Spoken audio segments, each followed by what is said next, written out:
HIV. I'm like, damn, the post was true. All y'all got it and y'all mad that I don't? Oh my God. People on Instagram are extremely unwell. I seen a post about how in PG County there's over 8,000 confirmed HIV positive people. And I commented under the post and was like, damn, like, I'm glad I go to the doctors because I don't have it. And people are arguing me down about not having HIV. I'm like, damn, the post was true. All y'all got it and y'all mad that I don't? Huh? Oh my God. Hello, everyone. My name People on Instagram are extremely unwell. I seen a post about how in PG County there's over 8,000 confirmed HIV positive people. And I commented under the post and was like, damn, like, I'm glad I go to the doctors because I don't have it. And people are arguing me down about not having HIV. I'm like, damn, the post was true. All y'all got it and y'all mad that I don't? Oh my God. I honestly didn't want to start right there. But it was just I was just testing my TikTok. But I guess because we right there, I do want to get to the news report. Where was the news report about this one? DMV. Oh man, how did I can't believe I did not go where I'm supposed to be going. Oh man, I'm mad at myself for this now. Oh, here we go. 1,000 Prince George's County residents are living with HIV, and District 8 currently has the highest rate in the county. This includes areas like Forest Heights, Oxon Hill, and Temple Hills. This is according to Council Chair Ed Burrows, who also represents that district. Today, on this World AIDS Day, Burrows announced a new partnership with the health organization Us Helping Us. Through the partnership, free in-home test kits for HIV and other sexually transmitted infections will be provided to District 8 residents. Any District 8 resident who tests positive for HIV will be connected with treatment resources, including medical guidance and case management. Burrows says data on HIV transmission shows why this initiative is really needed. I mean, we are leading the county in HIV and STD cases that are completely avoidable and preventable. And so it's important that we make the data-driven decisions to put the resources where they need to be. And that is in the southern part of the county currently, particularly the part of the southern part of the county that borders Washington, D.C. Well, Burrows went on to say that even if you test negative for HIV, this program still provides PrEP and PEP care to prevent future infections. 8,000. Hey, let's be honest and let's be clear. And I know that people hate stereotypes, but stereotypes are stereotypes for a reason. Not trying to shade or issue on where nobody lay their head at. But I'm just be honest with y'all. I feel like if you live in the DMV area, especially if you are very familiar with the PG County area, I feel like realistically, this shouldn't be no shocker to you. I'm not gonna lie to you. I told you, I believe I work enough to understand and out and about with the people to understand stereotypes and stereotypes for a reason. And a lot of those stereotypes, if you stay in any of these areas long enough, you kind of be like, all right, it kind of fit the bill. Like it ain't nothing. To me, it's not shocking. It's not something that I'll be like, damn, I can't even believe this. Like this kind of wild out of pocket. Like no, for the area that they said it, I'm like, all right, it kind of track. Like it kind of makes sense if I'm keeping it a being. Just like. All I would tell y'all is just to tighten up. Tighten up. You better start putting on your rubber. You better start being a little bit more cautious on who you sleeping with. Like you can't just be jumping willy-nilly and just letting everybody go raw dog. Like that to me is kind of crazy. Like, and just to see the discourse in it when you seen people kind of talking about it online where it's kind of just like, damn, like y'all real live really just don't care. Like you real live just really just letting any and everybody hit raw and just off the like, bro, y'all don't even be looking clean enough for that just to be a thing. Like it can't, like that just don't even make no sense. Like, but I mean, I get it. It just, I do think we live in a time, especially the closer you get to 2026. I feel like this, I don't even know when the tide really hit and change when it comes to people just being so freely and so loose with having raw sex. But it's just like, I mean, you kind of to that point where people damn near like, I'm sure for some people, you'll be surprised on how many people just don't ask for like, hey, you got a condom or nothing, or just willing to let you go raw. Like that shit to me kind of like one of the reasons why I don't be geeking to have sex. Like it just, Y'all crazy. Like that number was one of them numbers where it'd be like, damn, I'm kind of happy I'd be in the house and really just standing myself. Like that number was like 8,000 people is a lot of people, dog. Like if you, again, we taking it to like DMV, just like number wise, like bro, 8,000 people could pack out the DC Star and the CFE. And I'm talking about them Jones will be packed, jam packed, like elbow to elbow, sweat, the walls sweating and everything, like no room to even move. Like that's nasty, dog. Like literally think about what we sit here talking about. Like that jump, literally 8,000 people. You can so you can visually understand how many 8,000 people is, and keeping it strictly DMV, you could pack out the DC Star and the CFE to jam to capacity. I'm talking about no moving around in either venue for that many people. You talking about some 8 with STDs and HIV. So please, like I said, though, y'all just I mean, again, let's be clear. I'm not even sitting here saying it wasn't, and I want to say the age range. And the crazy thing is the age where it started. I believe I want to say it was like 25 and older, like that 25 to 35-year-old window. So I mean, just all I would just tell y'all is, be careful. Like it just, and I ain't even go, just like be careful. And do you just realistically be real when you just be like, bro, some people just look dirty. Like I ain't even gonna hold you. Like again, I ain't trying to just like shade that side of town or shit on that side of the area, but it just be like, bro, some people just look dirty. Like their clothes just be dingy. Like you letting dingy, dirty motherfuckers hit you raw. Like that's just, I ain't gonna lie to you. Y'all crazy as hell for that one. But let's get into where I really wanted to start. Of course, if you've been listening to the show long enough, you know I'm a huge fan of Netflix, and I've been championing Netflix for the last couple of months. And I'm not gonna lie, real quick, before I play any of these clips of people just giving their thoughts and opinions who really just into the movie scene or just really know more about TV. The thing that kind of just completely throw me off guard is to already see people complaining about, oh man, that's me Netflix going to sit here and go up on the prices. My only thing is when I seen people even saying that, of course, that's even y'all just hypothetically already jumping the gun, feeling that they want to sit here and up the price. But if they do, who gives a fuck? Like my only thing is like y'all be wanting everything to be free, like and that be the problem because you want everything to be free. You just don't like if I'm using something on a day-to-day basis. Like perfect example, I use my gym membership on a day-to-day basis, bro. I don't care about. I don't know. I don't even know how much it costs to go to my gym. I don't care. Like after the first time, whatever the initial fees was, and after I paid, bro, I don't care. It's not something I'm checking for every month to be like, oh damn, did they take this out or how much do it cost to go to the gym? I don't care. I go every day.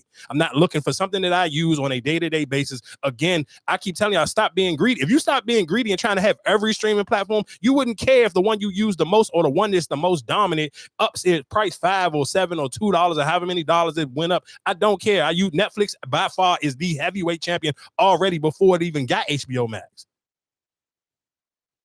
Two the biggest shows that got right now on the internet, the biggest conversation is what? The Diddy doc. What is that on? It's on Netflix. So why are you complaining? Even if you think it's going to go up, it should go up. Like you got to stop wanting shit for free. Like you sitting here saying, even if Netflix became $30 a month, bro, there are too many shows that everybody sit here and be arguing back and forth about, talking about that are Netflix shows. From Love is Blind, from what was it, The Perfect Neighbor, like dog, and that's just off the top of my head. Like I can literally go, I feel like every other week I was coming on here talking about a new Netflix series. Or even if we talking about the Dharma Journal, what was the most recent Monster Journal, what was it, Eddie Dean or whatever his name was. Like, come on, dog. Like y'all be just wanting stuff. True that what's name got canceled? What? The Starting Five? I don't know. Did it? Oh no, I saw a joint. It said that's why I was just wondering if anybody else heard it. Because it was a joint, it had the I mean, I could believe it got canceled because they probably figured who else they got. Who they gonna go to next? Oh, I haven't watched. That's why I was wondering. Is it? Right. I mean, I could believe it. Excuse me. It wouldn't surprise me if they actually canceled it. It wouldn't surprise me because it's just like,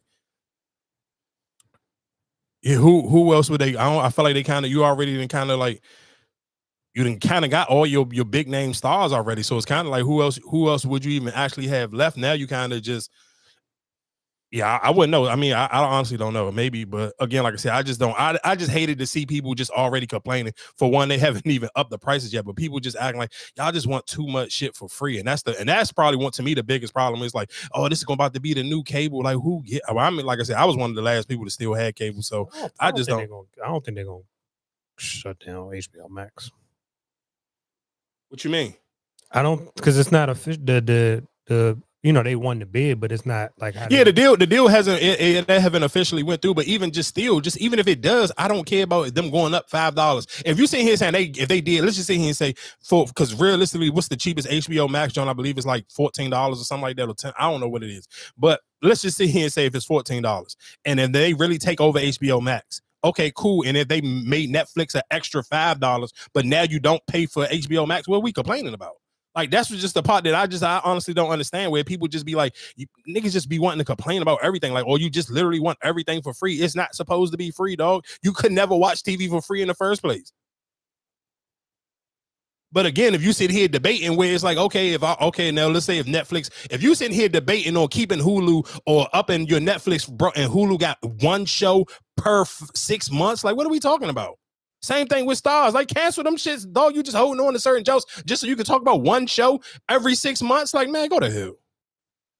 Netflix is set to buy WB, which is objectively going to be bad for the film industry, given the fact that we've already seen Netflix come out and say that they intend to shorten the windows that movies are in theaters before they go to streaming. Now, streaming has already had a huge effect on why movie theaters have been struggling as much as they have. If you're not a big film history person, you may not even realize that already been a model, and that it was so bad that the government actually sued the movie studios and broke them up. But lucky for you, I did go to film school, so let's make those student loans worth it and talk about the Paramount decrees. To understand how this works, you have to understand studio system was. Up until the 1940s, movie studios were what we called vertically integrated. This meant that movie studios had control of the entire process, all the way from the beginning of the idea to the theaters that the movies were actually shown in. The studio system had 5 major movie studios, which we referred to as the Big Five. Some of these you still hear of today. The Big Five were Paramount, MGM, RKO Pictures, WB, and 20th Century Fox. Now, these 5 major studios controlled the entirety of their movie-making process, and they had actors, writers, and directors on staff, where they were under contracts to stay with one studio and continue making movies over a long period of time. And then those movies were then put into theaters that the studios themselves owned. And this system was eliminating competition, which was the most important part of the case that then came out of it. In 1938, the US Department of Justice actually sued these studios, saying that they had created a monopoly. Because of the fact that they owned every part of this process, there was no competition that allowed for other filmmakers to break into the industry. What ultimately came from this court decision was a 10-year battle that actually went all the way to the Supreme Court. But in 1948, the Supreme Court did uphold what they called the Paramount Decree. And that Paramount Decree forced the studio system to be abolished, given the fact that it had been declared a monopoly. From there, we actually saw the film industry really start to change. More small filmmakers were able to create their works, and the film industry became what we knew it as today. Because once we made it so that it wasn't just 5 studios who controlled the entirety of an art form, more voices were heard, competition came into the industry, and more diverse stories continued to flourish. And that removal of vertical integration is where we sat for a long time. But if you're listening to this Netflix and WB deal, things start to sound a little familiar. With this deal, Netflix would control a movie studio as well as the distribution channel. So why would this be allowed? Conveniently, in 2020, we started the process of getting rid of the Paramount decrees, and they were officially overturned in 2023. The argument behind this was that the industry has changed, and therefore this case no longer was relevant. However, as we listen to Netflix talk about their plans for WB, things already start to sound pretty bad. I think the number of people in charge of stories continuing to get smaller is going to be bad for the types of stories that are told. And I think this consistent push to minimize the theater experience for the film industry as a whole really sucks. We literally already know what happens if we go in this direction of vertical integration. Bringing it back is going to continue to consolidate an industry that is already really struggling. I am curious how you feel about this if you work in the film industry, and if you are a consumer, how you feel about this constant push to get rid of the movie theater. Netflix is set to buy WB, which is objectively going to be bad for the film. As somebody who, one of my favorite type of dates used to be going to the movie theater, I do think I guess certain movies you kind of still want to go to the movie theater for it, but at the same time, I just think as you see prices go up on things, and I ain't even just talking about just going up on the experience on going to the movies, but people just got to work a little bit more, so people don't have the time to even sit here and go to the movies like they used to. So realistically, some people just wait for stuff to come on streaming services, so people can sit down and just in the house and enjoy the movie on their own comfortability. And of course, when we sit here saying prices of stuff, of course, like I said, a cool date night, and if it's a huge big movie that people just geeking to go see, I'm sure like a Marvel movie, or I can't even sit here and think of a jump off the top of my head where I could really feel like it would have been a big date night type of movie. Like, yeah, I feel like it's been a minute. So I honestly don't know. And even just when she's sitting here saying having a stronghold on stories being told, I mean, people upload movies every day on Tubi. Tubi is still like got one of the biggest underground movie, movie situations. So I honestly really don't know. I can't agree with her sitting here saying like because Netflix picks up HBO Max is going to sit here and make it harder for other people to put out movies. I think people just got to stop geeking so hard to just realistically want to sit here and run to just like kind of already give your stuff away, like build your stuff up like the same way like them Detroit movie creators do. Like, bro, they built all of their they built up YouTube, and then they went from YouTube to Amazon Prime, and they still got a lot of stuff on Tubi right now. So I mean, again, like I said, I just think to each his own in that situation. Like, I don't look that deep into it. And again, like with the movie theater, I just don't be feeling like I don't even really be having time to go to the movie theater like that. So if Netflix is kind of going to sit here and eliminate, as a matter of fact, I think I'm lying. I think the last two movies I seen in the movie theater was Sinners and what was it, Keke Palmer and Scissor Jones. Those are the last two movies I seen at the movie theater. So again, like I said, I just don't. I mean, I guess it's hard for me to sit here and agree with that part. Like the movie theater, I think to me just kind of been lost its luster a little bit. So I don't think just the Netflix Warner Brother collaboration will make it lose it any faster. But I just think people just realistically don't got time like that, and people just be. Man, I keep saying it, like that pandemic did a hoo-ha on a lot of people, and people just don't be wanting to kind of constantly talk about it. But after people just got so used to being in a house, it make it hard to kind of just break that habit of just like, dog, I'm just chilling in the house. I'd rather lay on the couch and watch my own movies and have my own snacks, and it's just a little bit more reasonable than sitting here going to the movies and you sitting here paying $12 for a soda or $12 for some popcorn, where you can literally just go pop your own popcorn in the house and just call it a day. So I do think all of those things kind of just go hand in hand for people, because people who are really huge on going to the movies, in the back of their mind, they remember how much it used to cost to go to the movies. So now you sitting here saying like, damn, if I could just watch something, like think about how big, again, like if I said, if it's not a huge big movie like Sinners or something like that, how many more conversations about things that people see on like regular streaming services? Like there are bigger conversations on new streaming like when I was talking about Her Fault on Peacock, then compared to whatever. I don't even know what the last movies has been out. I'm sure it's a new movie still come out probably once a week, but I don't know what's the last movie that everybody and their mother was talking about. To me, in my world, it would be Sinners. Like I don't know what was bigger after that. So again, like I said, I kind of disagree with that part. So I mean, again, like I said, man, shout out to Netflix. I'm a Netflix fan. I'm not going to be somebody who's going to cry if Netflix even went up an extra $10. I don't care. Like if you use something on a day-to-day basis, or even if you don't use it on a day-to-day basis, but you using it on a weekly basis, like, and I'm talking about you sitting on there, binge watching a show that got 8 episodes, like, bro, somebody got to get paid. You can't just want stuff for free. And I think that's one of the worst places that we are in today as a society too. Everybody just wants something for free. I don't agree with that at all. That's nigger. I am racist. So idiot for and real. you are a nigger. You are an idiot. No, I I'm am not. racist, and I'll say that to the whole entire world. Don't be disrespectful. You ruin your life, by the way. Oh, you talking about respect? You're talking about respect?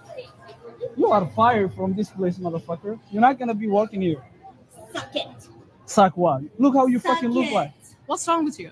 What the fuck is wrong with you, you fucking ugly bitch? Get the fuck out of my Ugly? face. Talking about ugliness? Did I stutter? You.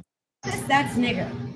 I ain't gonna lie to you. I laughed at that shit. That shit was funny to me. I mean, of course, the crazy thing is the times that we live in and how divided the world is. This lady started to GoFundMe. She already raised 20 bands. I'm sure she wasn't about to make 20 bands in the next 6 months working at the Cinnabon joint in the middle of the mall. So I like, again, that's just how crazy the time is. Like people felt like they was having a got you moment. They recorded her. She went viral. And then she literally got a GoFundMe that already then raised $20,000 probably in like less than 48 hours. 48 hours of this video going viral. Oh, did they get a pick? Oh, yes, they did. Kansas City. Goddamn. Yeah, so I mean, again, like I said, I don't know how to feel about this. I don't care. Like it didn't get me upset. Like to see somebody just go that blatantly racist, it's just like, I mean, cool, you recorded it. If you felt some type of way, you should have did something right then and there. The fact that you just recorded it and you wanted to upload it to the internet, like I'm not about to get mad because you really wasn't mad for real. If you was really mad, you wouldn't have pulled out your phone and recorded it. You would have smacked the shit out of that cinnamon bun girl.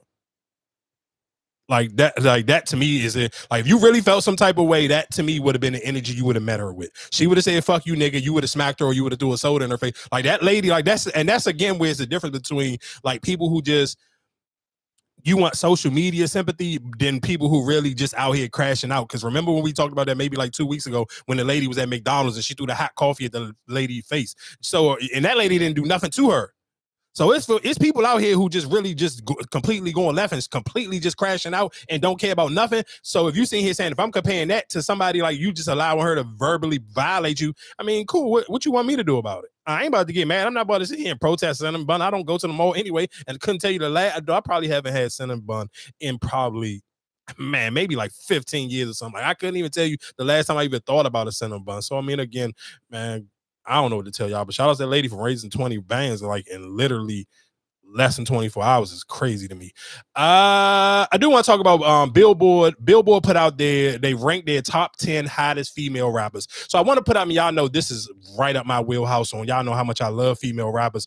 Probably my favorite genre of rap music at the time being. So I do want to sit here and rank, read out their top 10 hottest female rappers of 2025. And then I kind of want to sit here and replace where I think some of these people be. So number 1 is Cardi B. Number 2 is Doechii. Number 3 is Glorilla. Number 4 is YK Nice. Number 5 is Burna B. Number 6 is Meg Thee Stallion. Number 7 is Lotto. Number 8 is Pluto. Number 9 is Mona Leo. Number 10 is Ice Spice. Number 1, I feel like you probably could still leave Cardi B. To be honest, I could argue YK Nice could probably be number 1, but of course, Cardi B did put out an album. So it's kind of just like, I don't want to sit here and this year.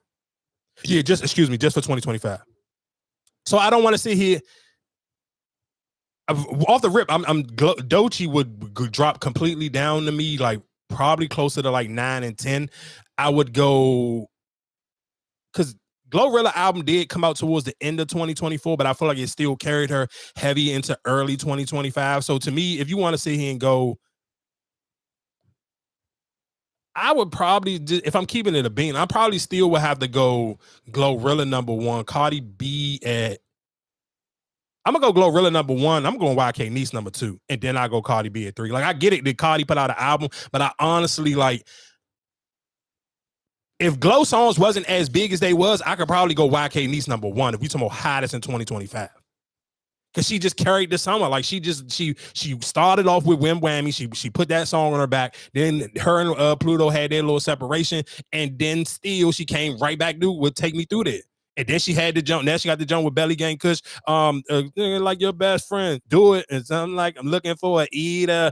Ow. Like, come on. Like, I can't like many jumps. Like, she got the internet in a frenzy, and she done held it down since like May. And we talking about we in December now. So like, even the way them songs was stretched out for her, like literally coming out of the beginning of the summer with Wham Whammy.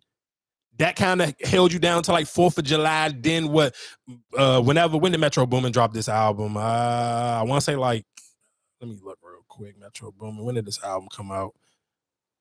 This came out in August. So you sitting here saying you make from May to August, you got the run off of the Wham Whammy. So you talking about that was a cool little damn near 3 to 4 month little window run that you had right there, and then you come smack would Take Me Through There, and that literally carried you damn near still to like right now. But and those two songs kind of like almost bumped heads with each other with Take Me Through There and like Your Friend Do.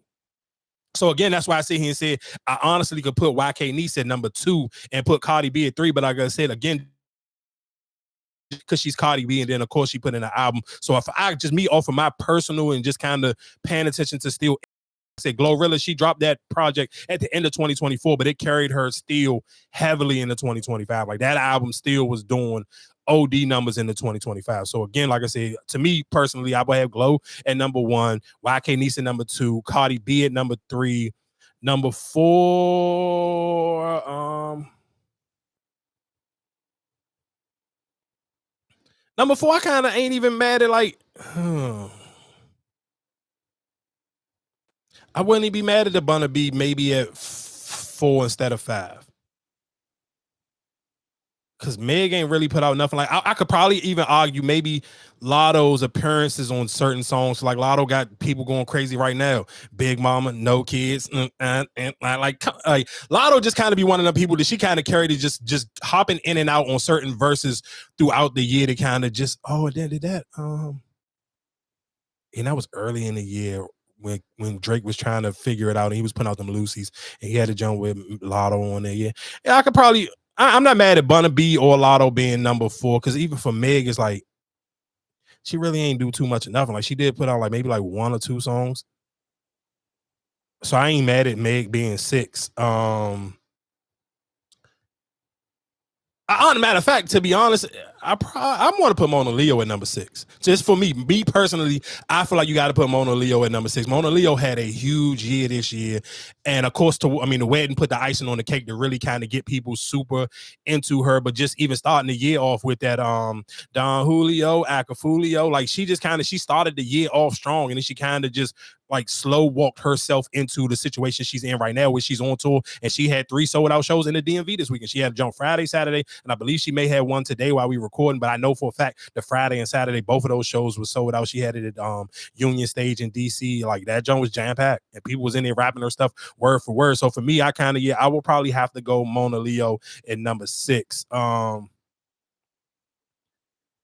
And I probably would put Pluto at 7. Like I can't. I would put Pluto at 7. And I feel like I should be taking somebody off for Doechii, but did Doechii had did that anxiety song come out this year? Mm-hmm. And that's what. Okay, so yeah, the album. Huh? That album didn't come out this year. That album came out. I mean, that's why I said this. I'm trying. Came out after Glow, right? Doechii? Yeah. No, she got the thing, but she already got nominated for Grammys for her album last year. That album came out in 2024, 2023 or something like that. You got to think about it. She got nominated for Grammys last year for that album. Whatever that album that she put out. What we had, number 6, 7. I guess Lotto would be still 7.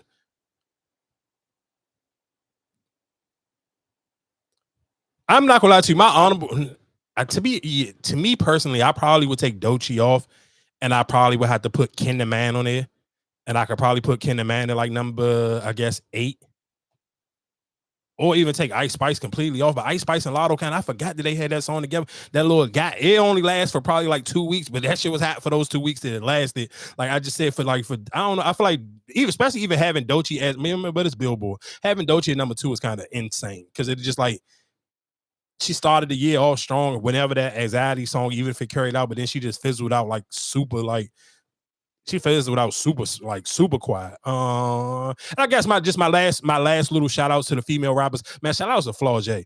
Shout outs to Flaw J for just constantly putting out these freestyles. She just went crazy on that Put You Down. She just smoked that Put You Down. She smoked that Baby Boo Joan.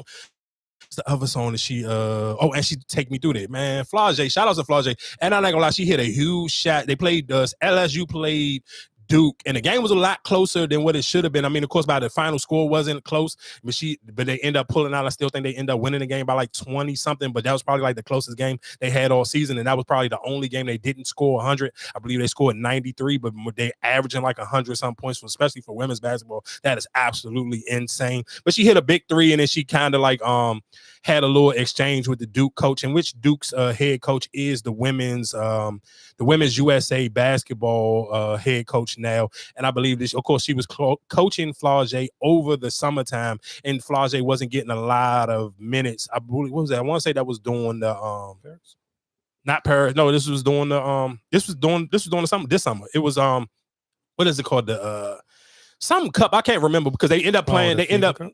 I forgot whatever cup it's called, but they end up playing Brazil, because they end up playing Camila Cardoso team in the championship game. But Flau'jae really wasn't getting no burn like that. So I mean, this was probably like her first time, and she had a little moment where she sit here and said, like the US, like that shit kind of broke her down a little bit. So she kept it a being. Was like, all right, I took that game personally. This your regular team that you coach on the regular. She hit a shot right in front of the coach face and yelled in the coach face after she hit the 3.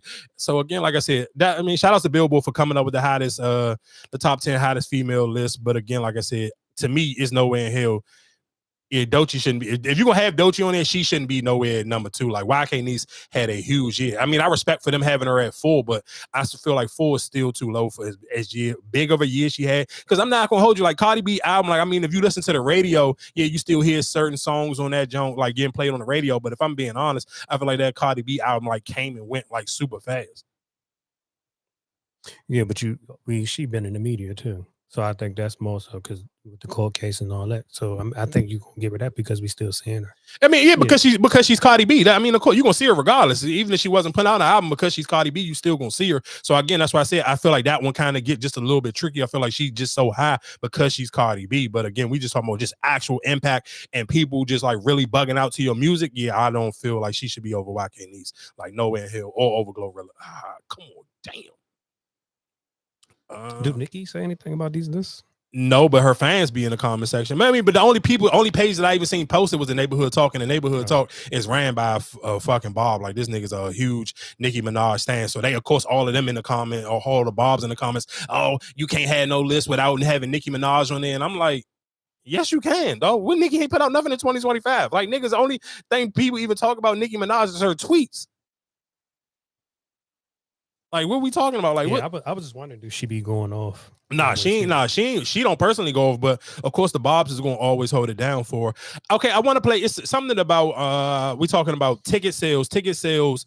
So it's a young lady that I mentioned last week about that. What was that on that platform? What is it called? Colors. And I was telling you it was like an R&B John. I believe her name is Olivia Dean. I forgot how she pronounced her last name. That's her. So she basically gave some pushback to Ticketmaster. But before I play her part, I want to play Kev on Stage, because Kev on Stage was kind of talking about how he had stopped using Ticketmaster and Live Nation and their venues because realistically he was making more money doing it himself. So I want to play, because I feel like those two, that conversation kind of go hand in hand. They go right with each other. So I do kind of want to play that, and that kind of go even just into, again, when we talk about streaming service or just wanting stuff free. And I talk about this all the time when me and Top be having these conversations. Two things I think that happened that kind of messed stuff up. One is the festivals, because I feel like it kind of made a lot of rappers or artists in general up their prices way too high. Now they kind of can't do smaller venues, or they feel like they shouldn't be doing smaller venues. So I think realistically, if you can kind of do the smaller venues, which even for somebody like Mona Leo, like doing the Union Stage on, like, that's fire. Like, you, okay, cool. If I can just set out multiple dates in one city, I'd rather just do that and build up my own audience and sitting here feeling like I got to go on tour with 20 different artists. For what reason? To just try to fill out a arena or something like that, or let me sit here and get on these festivals. That's why I'm so happy that the festivals are starting to die out, because I feel like that kind of just one thing, and a win, I want to say, because I think it takes away from the hunger from certain artists, from just sitting here thinking about somebody like ESTG. ESTG is supposed to be like a rapper that still get booked at, like, if Bliss was still Bliss, and he supposed to be able to come to your city and like whatever the hood club is that all the hood people go to normally on the weekend, and they sit here and make the club a little bit more packed, like during the holidays. Like, ESTG was supposed to be like, if DC still had their popular, like, bigger clubs, like somewhere like Bliss, I feel like on a holiday like Thanksgiving, somebody like ESTG was supposed to perform there. But because so many rappers jump the price so fast, it's like you kind of you skip a stage where it's like you skipping the club stage where it's like you can price yourself out, and then now it's like you ain't putting out enough music, you ain't doing enough shows, or you don't have that same hunger in your music where you kind of just you go, like, some of these rappers go too mainstream too fast because you feel like, oh, I'm trying to perform for these festivals, but realistically, you should be worrying about the local clubs. And I ain't saying local clubs in just your city, but I'm just talking about in just major cities. Like, yeah, you can't. To me, like, don't skip that 1,000 going to the club and putting 1,000 people in there, or going to a bigger club and putting 2,500 people in there. Like them arenas and shit. It's cool. It's cool to be like, oh, I'm on a world tour and this and the third, but ain't nothing better than you sitting here, be able to pack out a club like Boosie can do. Boosie been packing out local clubs all across America for the last 20 something years, dog. Consistently every weekend, y'all see Boosie. This nigga be booked from Thursday to Sunday because he never had his price go too high where he's outpricing the regular drug dealer promoter or the regular local club promoter. The partnership with the industry hasn't been lucrative. You make this thing, okay, boom, I'm generating what I'm generating from my own Patreon and my YouTube and in the app, and then there's this. Like, is it making sense? Nobody has ever asked me this, and I've been dying to tell people. Not nearly as much as people would think. I'm not losing money, but it's not nearly as successful as you would think. You know what's really lucrative for me? Comedy. Live touring. Owning that tour, no Live Nation for the Backbeat tour. infinitely more lucrative than television. That's a great pivot. I remember you was going to Sacramento and you showed up to this venue, the venue where it's at. Nobody knows about the spot. And I know it's $70.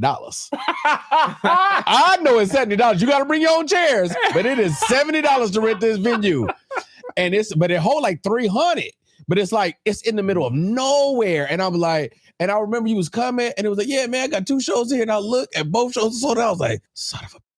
I was like, I say the hand to mouth ratio on that is crazy because it was a like 24th Street Theater or something like that. Churches are not in the venue rental space the way like Live Nation venues are. So Live Nation gonna charge you for every single thing. Churches are like, bro, we here for the community, we for God. Like, we gonna charge you, but we not gonna kill you. And we also gonna get volunteers and security. A lot of times they not in and out. Big mega churches, they be more Live Nation than you would believe. I said, brother, there were some churches, I said, well, this is a Live Nation deal. Where's the Lord? You know, oh, with the Lord part of the deal.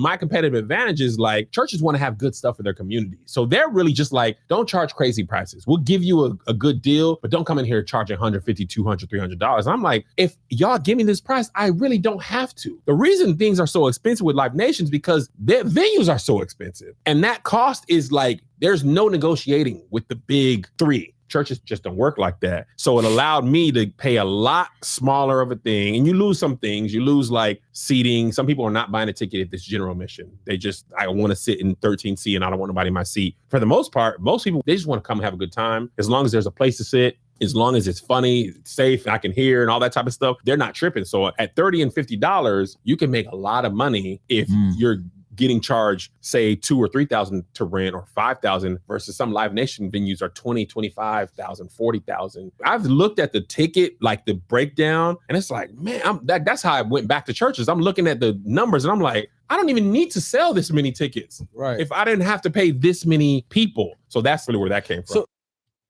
And the reason why I tie that into artists, because think about it. If an artist wasn't geeking to sit here and try to go on an arena tour, now guess what some of your favorite artists don't got to do? You ain't got to chase a hit. Some of these smaller artists, if you sit here and keep it just like, all right, I'm just building my sound, I just need to put out good music. If I'm just putting out quality music, perfect example, like look at Wale, like he may not have no quote unquote Billboard charting hit record off of that new album, but I'm sure when he go back on tour, he gonna be able to sell out 5,000 seat venues with ease. Like the Anthem, that joint was jam packed. It was just Wale, fucking T.O.B. and Jeremiah or somebody or whoever Jeremiah. So again, like I said, but that to me makes sense where it's like, okay, cool. I don't have to sit here and chase a crazy hit. I don't have to sit here and try to be some super, I ain't got to try to stream like Drake or I don't got to try to make corny songs where I can make music that my fans going to enjoy. And I can put out music more on a consistent basis because I don't have to have a big crazy budget for these albums. So that's why I'm sitting here saying where I think this is what he's saying. And then when I get ready to play this, the clip of the Olivia young lady. I was about to say her beef was the price is going up. Yeah, the price is going up, but that's my point. But if the venues is smaller, no, but it was, I don't know what size venue she was in, but it was Live Nation venues. It's people reselling it. Yeah, and that shit is that's the fucked up shit. Like I said, for you to be a small artist and you talking about people selling your ticket for $500 because that's a like how he just said in a venue that's probably like $70. You know what I'm saying? Mm-hmm. And somebody charging $500. I'm not gonna pay that price. No, hell no, of course not. Because that's the fucked up thing. Like I understand the argument because like even for example, like the whole whatchamacallit John Cena little last joint is in DC. Them shits was like $400, $500 up in the blood nose. Damn. But then the show in Baltimore after Christmas is regular price. And that's just like I said, that's just people, you know what I'm saying? Like that's the fucked up thing. Like the people who want to actually enjoy, you know what I'm saying? People just reselling this shit, to make a quick dollar. I get just real quick, just to stay on the John Cena thing. I mean, I get what you're saying, but then I kind of wonder with that one is like that one kind of make a little bit more sense to me because it is his last fight, and it's in DC. Yeah, it is his last fight. But that's what I'm saying. I think a lot of people is kind of getting out of hand with the reselling. No, for sure. Of course. I mean, that's kind of go just like back to the conversation we was having last week about the sneakers. I can understand it if I'm outside and I need a ticket. Mm-hmm. And you trying to, hey, I got this ticket. Here you go. Boom, boom, boom. But if you sitting there you heard you know what I'm saying? You just buying tickets and then just like that. Yeah, even and you know what's so crazy, even about the Olivia tickets going up. It's like somebody I mean, of course, I agree with what you're saying. Is I don't like that they do it, but then it kind of it's like it's respect that people know how hot she's getting. So people kind of like whoever's doing the resale tickets, they jumping on it fast. Like maybe she don't see it, but she just don't care because she want her fans to actually be there. She don't want it to be where it's like, again, when we kind of even talk about it with sports. No, I'm with you. It's messed up because even with sports, like you can outprice the real fans, and in some arenas, unless nobody's there. Unless again, if it's not a major city where you got rich people who are born and raised there, like New York with the Knicks, like it's different. Like the Knicks it's still gonna feel like Madison Square Garden because there are a lot of successful people that are from New York and they grew up Knicks fans. So when they got money, they always gonna be there, and that's why you see here and see like niggas even like look at somebody like Fat Joe. He still be in his New York Knicks shit from head to toe. Like he rich. Same way with Spike Lee. Right? We know Spike Lee super rich, and he be blue and orange down to the socks. So it's different for certain people, but it's certain things where it's like, even here, where it's like, man, people talk, man, you so crazy. You'll be surprised how many people be agreeing with me, or even, and it don't matter what their race is. When I talk about how like the Wizards games don't feel like you just feel like you just going somewhere just to take pictures. It don't even feel like a real basketball game. Like there ain't no type of home atmosphere at no Wizards game. Like that shit just literally just like, hey, I'm just here at a basketball game so I can get some pictures off of social media. It's like, it ain't no real feeling to like the game at all. But again, that because sometimes people, and let's be clear, you can get, I ain't gonna sit here and say you can get outpriced at a Wizards game because you can wait. If the Wizards playing a bad team, you can literally go on StubHub and still get some super cheap tickets. But this is the same time, it just shouldn't have to be to that point. But again, like I said, let me play this clip real quick of this. Fans are now calling out artists like Taylor Swift and Beyonce after what Olivia Dean did. Olivia is going on tour, and obviously she is just booming. These were the ticket prices for Olivia Dean's tour. She said, oh no, those are... Bro, them Jones was 500 was the lowest. That shit was $800, $500. That's ridiculous. Like, and think about it. For most people, probably don't even, unless you really an R&B head, you don't even know who this girl is. Way above the normal price range of what she is selling. So not only did she go to her Instagram story to apologize to her fans for the ticket prices and said that she would issue partial refunds, she also called out Ticketmaster for inflating ticket prices. She says, Ticketmaster, Live Nation, you are providing a disgusting service. The prices at which you're allowing tickets to be resold is vile and completely against our wishes. Live music should be affordable and accessible, and we need to find a better way of making that possible.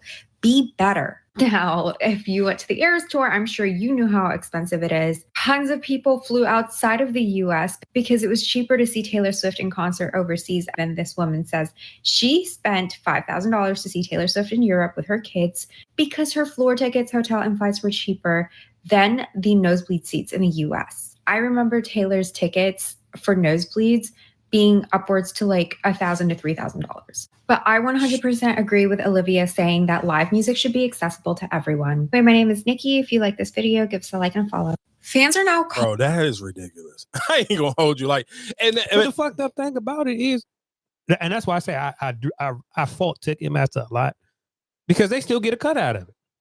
Oh yeah, the resale. I heard somebody talking about that. They still get a cut because I'm selling it. I mean, because people reselling it on Ticketmaster now, right? Yeah. So I get a cut of you. You still got to pay whatever your fee or whatever. Yeah, that's crazy. Because at the same time, like we sit here saying some miscellaneous person we don't know who that is. It could be realistically we keep it in the bay. It could just be Ticketmaster finessing.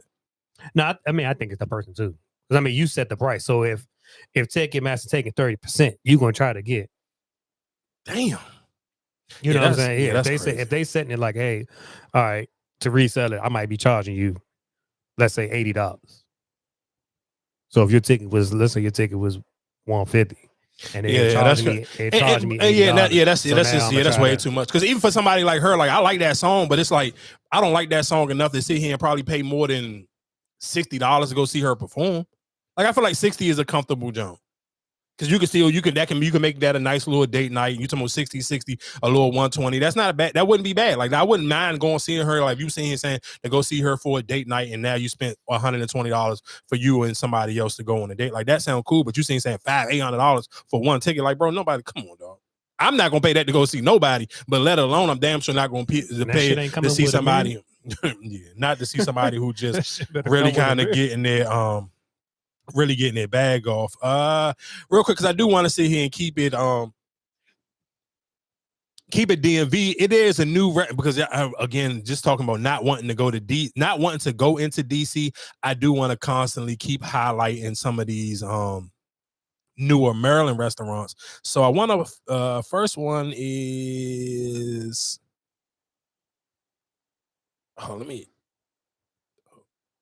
So there are 3. Yeah, it's two different. I got two. I'm gonna check them out. Hold on, where's the one? It's a John Upper Marlboro, and it's called Michael's. Here we go. So I had the pleasure of dining at the new Michael's restaurant in Upper Marlboro for the Family and Friends event, and just get into the decor. Everything about it just eased down. It was well done. Anyway, they had 2 levels. Real quick, but let me, because I do want to kind of describe it. This joint looks like a upscale restaurant that you would find in the city. Like this and that's something that I remember a minute ago, and when I had Kiana on here, and she was just sitting here saying how it's difficult to kind of do these type of restaurants in Maryland because you kind of want to get people hip to it and kind of keep people because of course the foot traffic isn't going to be as crazy as it would be if it's in the city. So I do want to see, that's why I want to play these and kind of highlight these restaurants now while they're in the Maryland area, so more restaurants can see the benefit of how popular this Michael's I see a lot of people talking about it. Even when I play this next video of this girl doing highlights of black owned restaurants, everybody in the comments was like, oh, you gotta go to Michael's is da. So I seen people in the comments who it's already kind of becoming popular and more people are starting to talk about it. So I do want to highlight it now so it can continue become more popular. This was the stairwell leading down to where we ate at, which was like more of a sports feel. They had TVs along the wall, huge chairs where you could do like group tables at. Again, just very lovely. So yeah, look at the ambiance, just very wide open. This was upstairs, which was more the formal dining area. And then back to where we ate at, our bartender, Janae, was just amazing. Personality, drinks, everything was really, really nice. The entry to the space, which I loved. And then these were our drinks that Janae made. Lemon drops. My mother was like on her 3rd one, child. She was having a time, baby. The food was immaculate. I had the lamb chops, which, broccolini, garlic mash, and then my mother had the miso salmon. And yes, it was just a 10 out of 10. Bye. So I had to play. So again, like I said, that is Michael's. That is a new restaurant in the Upper Marlboro area, and I believe it's like right around where the courtroom is. I believe it's like right there, close to Upper Marlboro, like off of what is that called? Main Street, I believe it's called Main Street in Upper Marlboro, close to the Upper Marlboro Court. So if you aren't that familiar with the DMV area, just put in Upper Marlboro Court, and it'll put you on the same street as the restaurant. But it don't look, like I said, it look amazing. Like it looked very well put together. And again, like I said, and it may even do how good it look in the inside. Main Street, it may throw you off a little bit where you may not think it's going to look as fire as it do in the inside, but it look on the inside. Like I'm not gonna hold you. It made me look like, damn, I kind of wouldn't mind going on a date just to kind of get some pictures off in that junk, because that junk do look sweet. I'm not even gonna hold you, but where was the other one? So there are 3 newly opened Black-owned spots in the DMV that are on my radar, and I absolutely have to share them with you. So the first restaurant is called Cache. It's over there in the old Rebel Taco space, Mount Vernon Triangle, like downtown DC area. And I've actually been there twice now. I went for their preview, and they had a friends and family dinner night. And I truly believe like this is going to be like a super dope spot to just pull up and hang out. One of the owners told me that they're going to start doing like R&B nights. So I'm really excited to see what they do. But yeah, in terms of the owners, one is a Detroit Lions player. I'm not sure how to pronounce his name. I'll include it somewhere on the screen. And then the team behind LA also has parts. So I wasn't familiar with I had to look it up, but apparently it's a super popular like speakeasy bar in California. So the place overall is called Cache, but I believe the upstairs area is going to be referred to as Bar Noir, just for reference. But in terms of their food is really good. Like the menu is it's like a really nice twist on favorites. Like they have a calamari, but they have like a mumbo sauce drizzle, which is so good. They have flatbreads. We got the tuna one. So the tuna is like a tartare, and then it has like kind of like a broccoli topping, and then I guess like some kind of like avocado mirror. Like I don't know, but it was really good. So highly recommend. Their burger I've tried. It's good. So, and the price is not crazy. It's definitely kind of like a nice night out spot. And yeah, I will definitely keep going. This next spot is called Awakening. I have not been there, but I love what their vibe is giving, like on Instagram, which is where I found them. So it's over there in Barracks Row, so like 8th Street Southeast. And it looks like they do like a Sunday brunch party situation, like football watch parties. And I also see that they have some live saxophone music nights. So it definitely gives kind of like a cozy neighborhood hang, pull up and vibe kind of spot. In terms of their menu, it's giving like Southern comfort, American favorites. Like I see bacon deviled eggs up on the menu, mumbo wings up on the menu, crab spring rolls, loaded chili, half smokes, lamb chops, rasta pasta, steak frites. Like, yeah, they got it going on. Okay, and this last one is actually a reopening. So Mist Lounge is back in Laurel, Maryland, and they have a whole lineup of events throughout the week, including Brown Sugar movie nights on Mondays. They're going to be doing Afro House music sessions on Wednesdays. And on Fridays, they're going to have palm wine music hours with Afro beats and high life music. So moving over to their menu, I am seeing wine flights as well. Real quick, I do, because I ain't gonna lie to you. I'm just should just be a little bit dry with their talking, and they talk too slow for me. But real quick, that Laurel Joan, I definitely have seen people on TikTok making videos going to the Joan out in Laurel. So I do recommend, I guess, if you live in that Laurel area, or if you don't mind taking a drive a little bit, it's called Miss, and they spell it MYSTE Lounge in Laurel, Maryland, and that's off of Main Street. That's closer to that ain't got what's part of Laurel's that I want to sit here and say. I know that back in the day, they used to have a little catwalk stuff. And then that was like when catwalk first started. Talking about the comedy club. That's what that was where y'all used to practice at. Yeah, I guess like right around there in that area. So yeah, the address is 349 Main Street, Laurel, Maryland. But again, like I said, I mean Laurel not that big, so you could probably Laurel. What's Main Street is off of, I believe, Washington Boulevard. Yeah, I believe it is. So again, like I said, shout outs to all of those new restaurants. Again, like I said, these are also all black owned. And while we still talking about DMV things, let's kind of move it over to sports. Just a little bit. I do want to talk about the Lamont Roach and Victor Cruz. I mean, I call this nigga Victor Cruz. Pitbull Cruz fight last night. I'm not gonna lie. One Victor. I mean, I'm fucking about keep about to call this nigga Victor Cruz. Pitbull Cruz. He started off super strong. I'm not gonna lie to you. He had Roach look like he was about to go to bed. I was even in real time like tweeting it on threads like, damn, Roach better tighten it up or he gonna go to bed before the 5th round. But again, like I said, I'm gonna say he got knocked down a little bit in the 3rd round, and that's probably one of the videos that was going viral while the fight was going on. But towards the 7th round, Roach kind of hit a tank on him. He turned it up. From the 7th to the 12th, Roach dominated the whole entire fight. But my only thing to Roach would have to be is like, what kind of saved him to even him complaining for it to be a tie, which I do feel like he won majority of rounds. Like I said, from 7 to 12, those first 6 rounds, it's easy to sit here and give him the cruise. But to sit here and say the only thing that kind of probably saved them to help it be a draw is they took a point away from Pitbull when they was like, I believe he kept grabbing him or something. I forgot what the ref took a point away for. But Roach gonna have to eventually learn how to knock niggas out like that. That little style of like, excuse me, Floyd Mayweather, like dancing around and trying to just outbox him. Like you can't outbox somebody that's gonna be super aggressive, because to the casual person or even to the judges, it's still gonna look like we can see like when you starting to pull away, you can see where you pulling away at. But when you ain't pulling away, it's gonna look like the other person is dominating the fight. So you kind of look like you was playing catch up, in which at that fight, that's what it looked like. Like he looked like he was playing catch up majority of the night until it got to the 7th round. And like I said, from the 7th to the 12th, he was dominating the fight, but it still wasn't dominating like how Pitbull Cruz was dominating those first 5 rounds. Like them first 5 rounds, he looked like he was about to knock you out. The 7th to the 12th, you just looked like the better boxer. Like you look like the better, more skilled boxer, but just them first 5 rounds, you look like you was about to go to sleep, and that's why it was a draw. Like you can't be mad. Like I understand people if you watching and you like, damn, he literally dominated the second half of the fight. But yeah, he dominated the second half. But what about that them first 5 rounds when he looked like he was about to go to bed? But wouldn't that?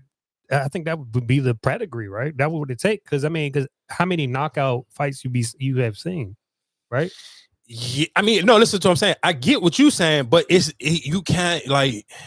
I mean, I get if I'm sure for most people, if you a Tank fan, Tank knock niggas out every fight. Hell yeah, he knocked the Pitbull nigga out. Like Tank is he a knockout artist. Like that's what that's. Oh man, I think I haven't seen his last couple fights. He ain't knocked nobody out, right?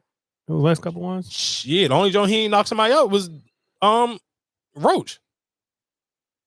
He knocked what's name out? Did he? The little Spanish? I thought they went. Shit, they went. No, not when I say knockout, my bad. I don't mean I don't mean knockout like he drop him for like for a 10 count. But I mean actually put him on their ass. Okay, no, that's what I'm saying. That's what I'm saying. Like because I don't think that's still a thing now. The 10, a KO like. Yeah, I haven't seen a KO in a minute. Like actually. I'm lying. Yesterday, well, if you talking about the main event, no, I haven't seen somebody actually get KO'd in a minute.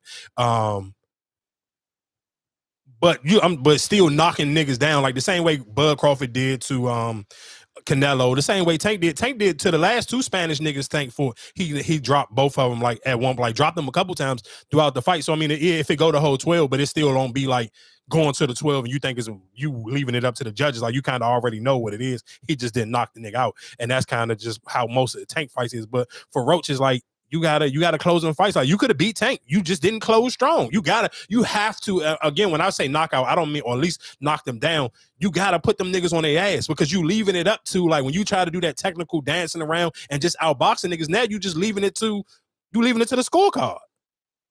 If you ain't dropping a nigga, you leaving it to the scorecard. So and he done that in his last 2 fights. So you can't be mad. Did you sitting here? You getting these draws because you ain't sitting here, you ain't putting nobody on their ass. That's your fault. Like so that's something realistically he just got to work on. He's a great I don't think nobody can deny he's a great boxer, but you got to put niggas on their ass. What was the fight at? It was in San Antonio, Texas. So that Mexicans and Spanish people there, so they was rooting for this nigga Cruz the whole fucking fight. Like they didn't care what he was doing, they was cheering for this nigga. Like that was like a home fucking fight for him. Like they was in that joint going crazy for that nigga. Next PG County native that I kind of want to shout out real quick. Shout outs to Kevin Durant.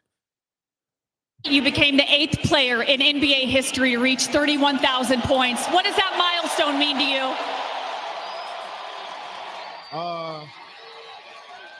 I'm just grateful to be in this position to live out my dreams every single day. So many people have invested in my life. I'm just grateful for them and want to keep it going. If I had told the kid growing up from PG County, Maryland, that he would be accomplishing all of this, what would he have said? I would have said, damn right. I love that. Tonight you became the 8th player. So real quick, shout outs to KD. KD is continuously moving up on the scoring thing. Kevin Durant and James Harden, both of y'all slow y'all ass down. Just don't pass my man Derek Nowinski. I don't give a fuck what y'all do. Both they kind of they move. James Harden might pass. You think James Harden will pass him? Shit, Kevin Durant probably passed him before James Harden. Or Kevin. Hold on, let me. Because if KD number 8, Derek I believe 6, huh? Or Derek 4. NBA all time scoring. I mean, not 4. 5, I think. Yeah, LeBron pushed him down. All time scoring list. Yeah, it's what is it? No shit. He might be. Yeah, no. Yeah, Derek is. Hold on. LeBron 1, Kareem 2, Karl Malone number 3, Kobe 4, Michael 5, Nowinski 6. Okay. Then Wilt Chamberlain is. Yeah, Wilt is 7, and Kevin Durant is 8. How many Dirk got? Dirk got 31,560. KD probably won't kick. KD got 31,24. So 024. So he got Kevin Durant basically need 540 more points. Yeah, KD gonna catch him. Yeah, KD may catch Dirk. If KD could play 2 more seasons, he might catch Dirk in the next season. This season, you said 500? Yeah, from this season. The season just started. Shit, you might be right. Damn. So James Harden is number. He number 10. Yeah, he number 10. I guess I got a question too, because and the reason real quick, so we can just, I don't want to sit here and stay too long on basketball. And I'm about to say Kevin Durant. Russell Westbrook has passed Allen Iverson as number 14 on the all-time steals list. So for James Harden and Russell Westbrook, my question, what I wanted to ask you is, do you feel like, does that make them? Because I mean, for James Harden to be number 10, it kind of makes sense. Like even if I'm thinking about it, just on, if I'm keeping it being outside of me just being a Dirk Nowitzki fan, if I'm thinking about just cold-blooded scores, realistically, I think that Kevin Durant and James Harden, realistically, if I'm just like, if 20 years from now and you're talking about greatest scores, I would hope that James Harden and Kevin Durant is past Dirk Nowitzki. Because of just on paper, like I never looked at Dirk like a bucket getter like James Harden and Kevin Durant is. James Harden probably would have. See, I think because they changed them rules, James Harden probably be up there right about now, close to it. Because you got to think about it, like if he was still. When he was in Houston, he was dropping 50 and all that. If he was still doing that, yeah, he definitely. So I guess my question, what I wanted to ask you is, do you feel like does that help solidify, or does that help move where you rank James Harden, Russell Westbrook, or how you even think of them as players, them moving up so high on both of those things? Because I mean, shit, all time 14th all time steals list is still half of Russell Westbrook. Like, So do you think that? Matter of fact, I guess I got a better question for Russell Westbrook. Do you feel like who's better, Chris Paul or Russell Westbrook? Chris. Because I mean, of course, for most people, most people don't know why I asked that question is because real quick, just so people can know what we're talking about. Because Chris Paul did get sent home from the Clippers. Basically, he was trying to do his retirement tour, and I ain't gonna lie to you, I forgot he even fucking played for the Clippers. I'm not about to make it like I've been super locked in on the NBA like I like some shit too. I mean, yeah, of course, that too. But I haven't been like certain teams, like I be watching games, but it got to be just like the games that come on the streaming services. I ain't just sitting here randomly looking on one of the bootleg apps and just watching just random teams play. So I ain't really paid too much to the Clippers, but I do know that I want to say shit. They said last year he was averaging like 2 points a game I'm about to say Pittsburgh, with San Antonio. So it's like, even for Chris Paul, I think he just dragged it too long. It's like, nigga, you probably should have packed this shit up like 2 or 3 years ago. After Phoenix, to be honest, like after you got traded from Phoenix, you did that little shit in Golden State, you should have probably packed it up then. I ain't gonna hold you. So it's just like, but again, my question, I guess, I kind of just, because I cut you off, who you think better, Russell Westbrook or Chris Paul? I think it's what you need. If you tell me who I would take Chris Paul over. Over Russell Westbrook? In what scenario? In every scenario? Not in every scenario, but if you're talking about a floor general running my team, I would take Russell. I mean, I would take Chris Paul. If at leadership and all that, I think Russell Westbrook is more of a like an energy, like a boost of energy. Like if I'm starting a team, I think no, screw starting a team. If you sit here saying like right now, oh, you're saying right now, I'm taking Russell Westbrook right now. I would take Russell Westbrook. If you saying if both of them is a free agent right now, I would take Russell. Okay. I mean, because I feel like to me right now is kind of like the benefit for, because I'll prime Russell Westbrook. I still think he's better than prime Chris Paul, just because he can get you more. But if I'm my offense, that's what I'm saying. If I'm looking for a point guard, my offense, Chris Paul running my floor. Because you got to think about it, that Phoenix team ain't been the same since he left. When he left, it ain't been the same. And you bought that. They better this year. They better what? He went to, when that championship team, they won 60 games. That Phoenix team. For real? Yeah. That year they went to the championship, they won 60 games. They ain't no slouch this year though. They what they look? NBA standings. What are they? The third? Western. Oh, they the 7th. No, man. They 13 and 10. I thought they was better than that. I mean, I don't know. That's why I asked. I honestly don't know. I do think, to me, probably that may be one of the harder conversations when you ask. Even when we was talking about Jason Williams a few weeks ago, that point guard position, because I do think I agree with what you're saying. It's like, what do you need from your point guard? Because it kind of just,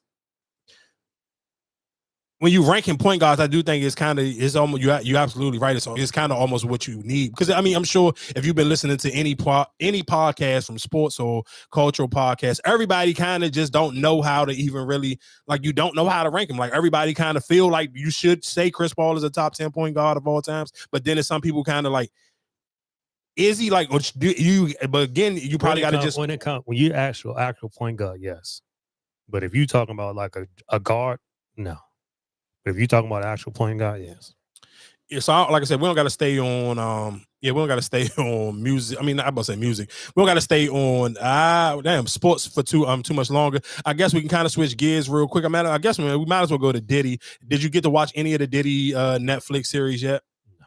I'm not gonna lie to you. One thing, the craziest thing about that whole Diddy situation is, to me, the biggest thing that I kind of just caught me off guard, where I was like, damn, I never heard this story before. I feel like most of the rest of the stuff, just because way social media is, and even leaning up to the trial and stuff, I didn't know that he got one of Suge men smoked right in front of Suge at a club in New York. Like, that was to me the most damning story out of all of them. Like, I know everybody else talking about all the women he was dating and this, that, and the third. Like, to me, the most thing was like, damn, like, niggas be making it seem like Suge was the boogeyman. This nigga Diddy was like on some other type of gangster shit. Like, he allegedly got a nigga killed in a front of a club in New York City. And this was him. The dude came in the club. It was him and Suge, and they was looking for Diddy. Like, they was trying to be on some super gangster tough shit. They sit here, and the security guard pressed them out, got them to go outside. And then Suge and his man was outside, and the nigga had a joint on him. And Suge and his man like confronting Diddy, talking to rah with Diddy or whatever the case may be. And a nigga with a gun with a hoodie and a gun came up to Suge and his man, tapped Suge man, like held him like one of them little put your hand on your shoulder type of situations, and smoked this nigga in front of a club. And then Suge had to grab Diddy and sit here and try to make like stop the nigga from shooting him. Like, if you're gonna shoot me, you're gonna have to hit Diddy first. So again, like I said, man, that to me was like the biggest, like, oh my God, like storyline I got from out of that whole situation. Cause it's like, I feel like everything else you kind of already heard before. Like, I heard the Craig Mack situation before. I heard all the other.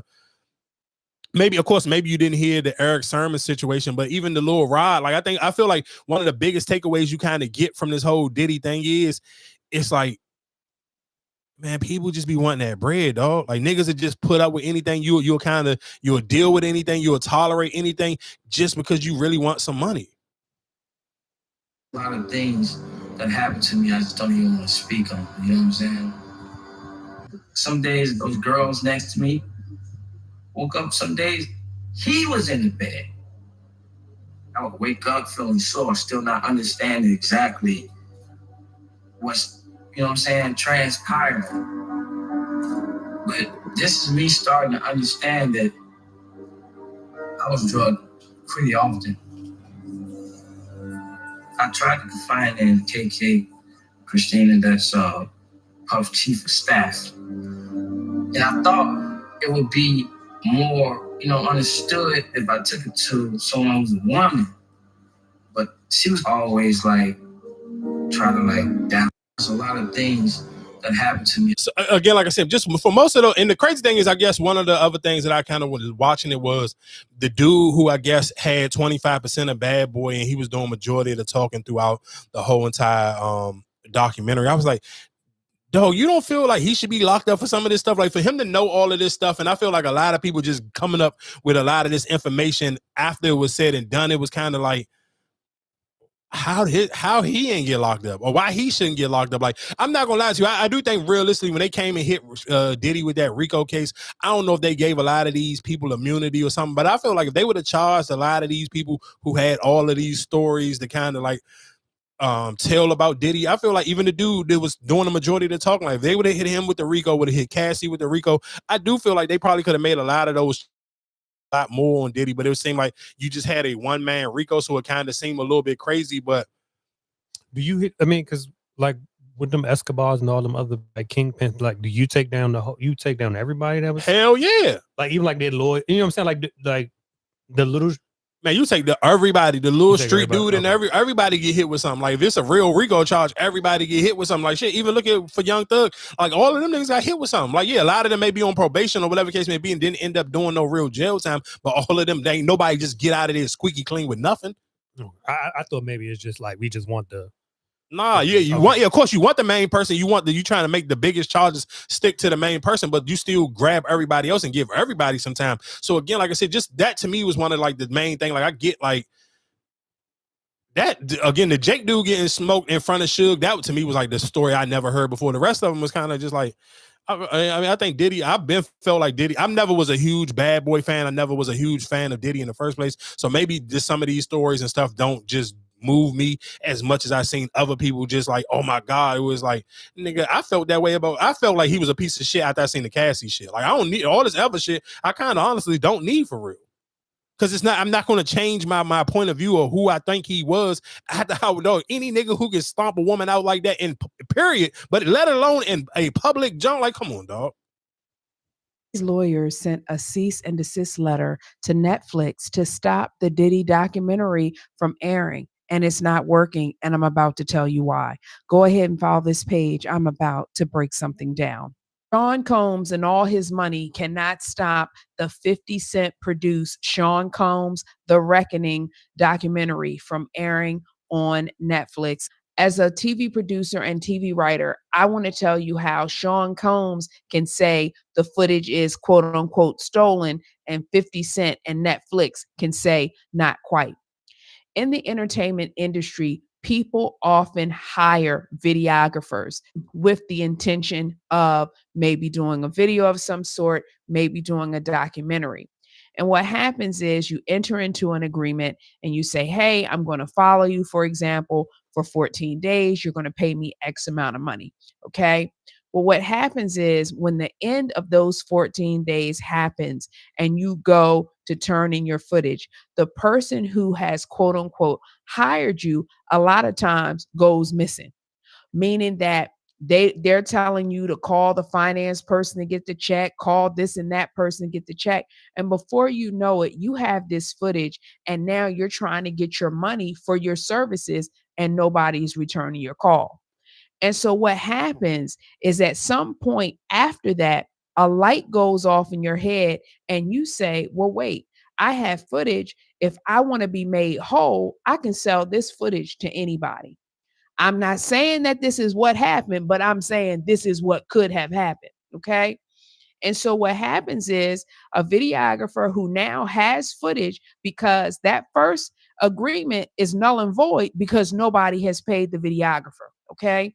And so that person now sells it to the next person. And in this case, it could have been literally selling it to 50 Cent. And to this, I say, honor your contracts. If you hire somebody, pay them, because this is exactly how footage can come back and bite you in the butt. All right, y'all, that's one to grow on. Let me know what you think. Having the right mindset will prevent somebody from making this type of blunder. If you're interested in working on your mindset, please check out my free mindset guide. The link is in the bio. All right, y'all, see you next time. So a perfect example of kind of leaning on what she said. I believe I want to say this dude is Diddy's ex-security guard. Yeah, I want to say he's a security guard. He kind of explain the same thing. He'll break it down a little bit more. But even if you actually watch the documentary, you seen Lil Rod. That's what happened to Lil Rod. Like basically he worked on that last Diddy album. What was that? Whatever it was, the Love album or whatever it was called. And Diddy didn't want to pay him. And this nigga kept calling Diddy. And Diddy was like returning his calls and leaving voice messages to this nigga. He was like, man, I'm going to get you the bread. And he was like, dog, they offered him, I think he was supposed to get like $250,000. They end up only offering him like $29,000. But the nigga was blowing Diddy phone up. The album was already out. And he like, damn, how y'all put the album out? I ain't even get paid yet.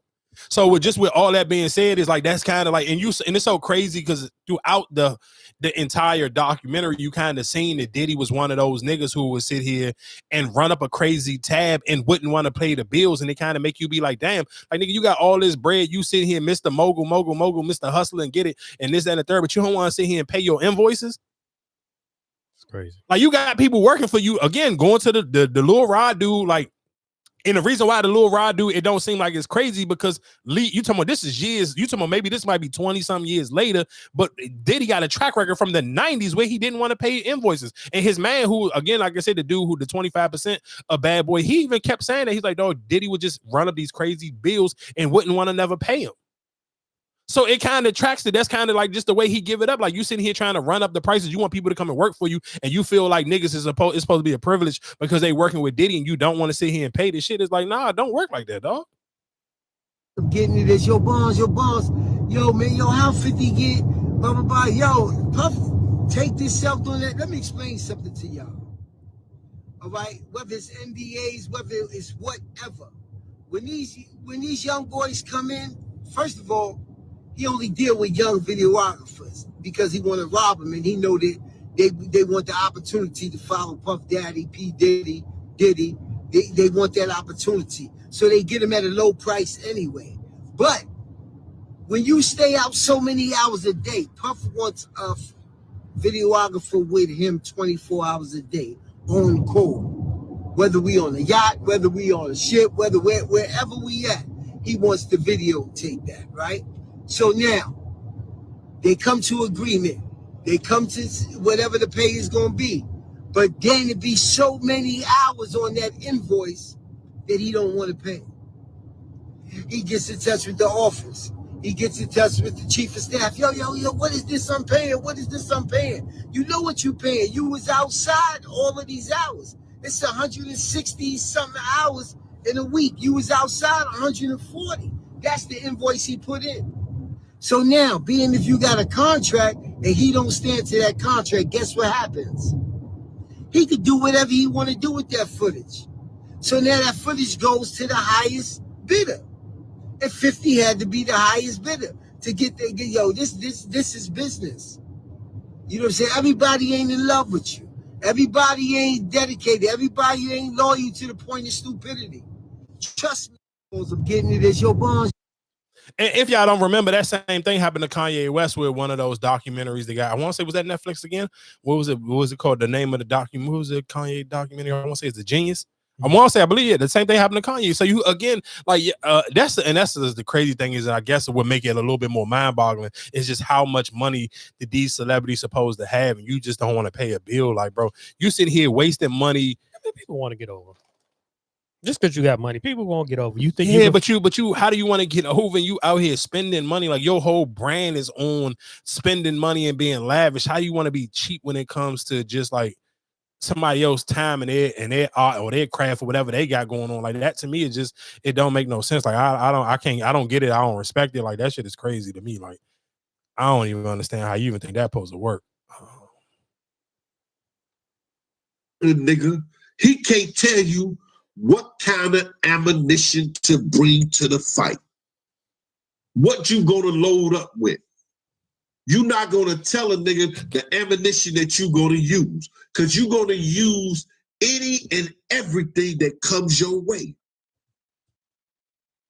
Like, for instance, you had niggas on the internet that said that I said that Wolf was Justin's father.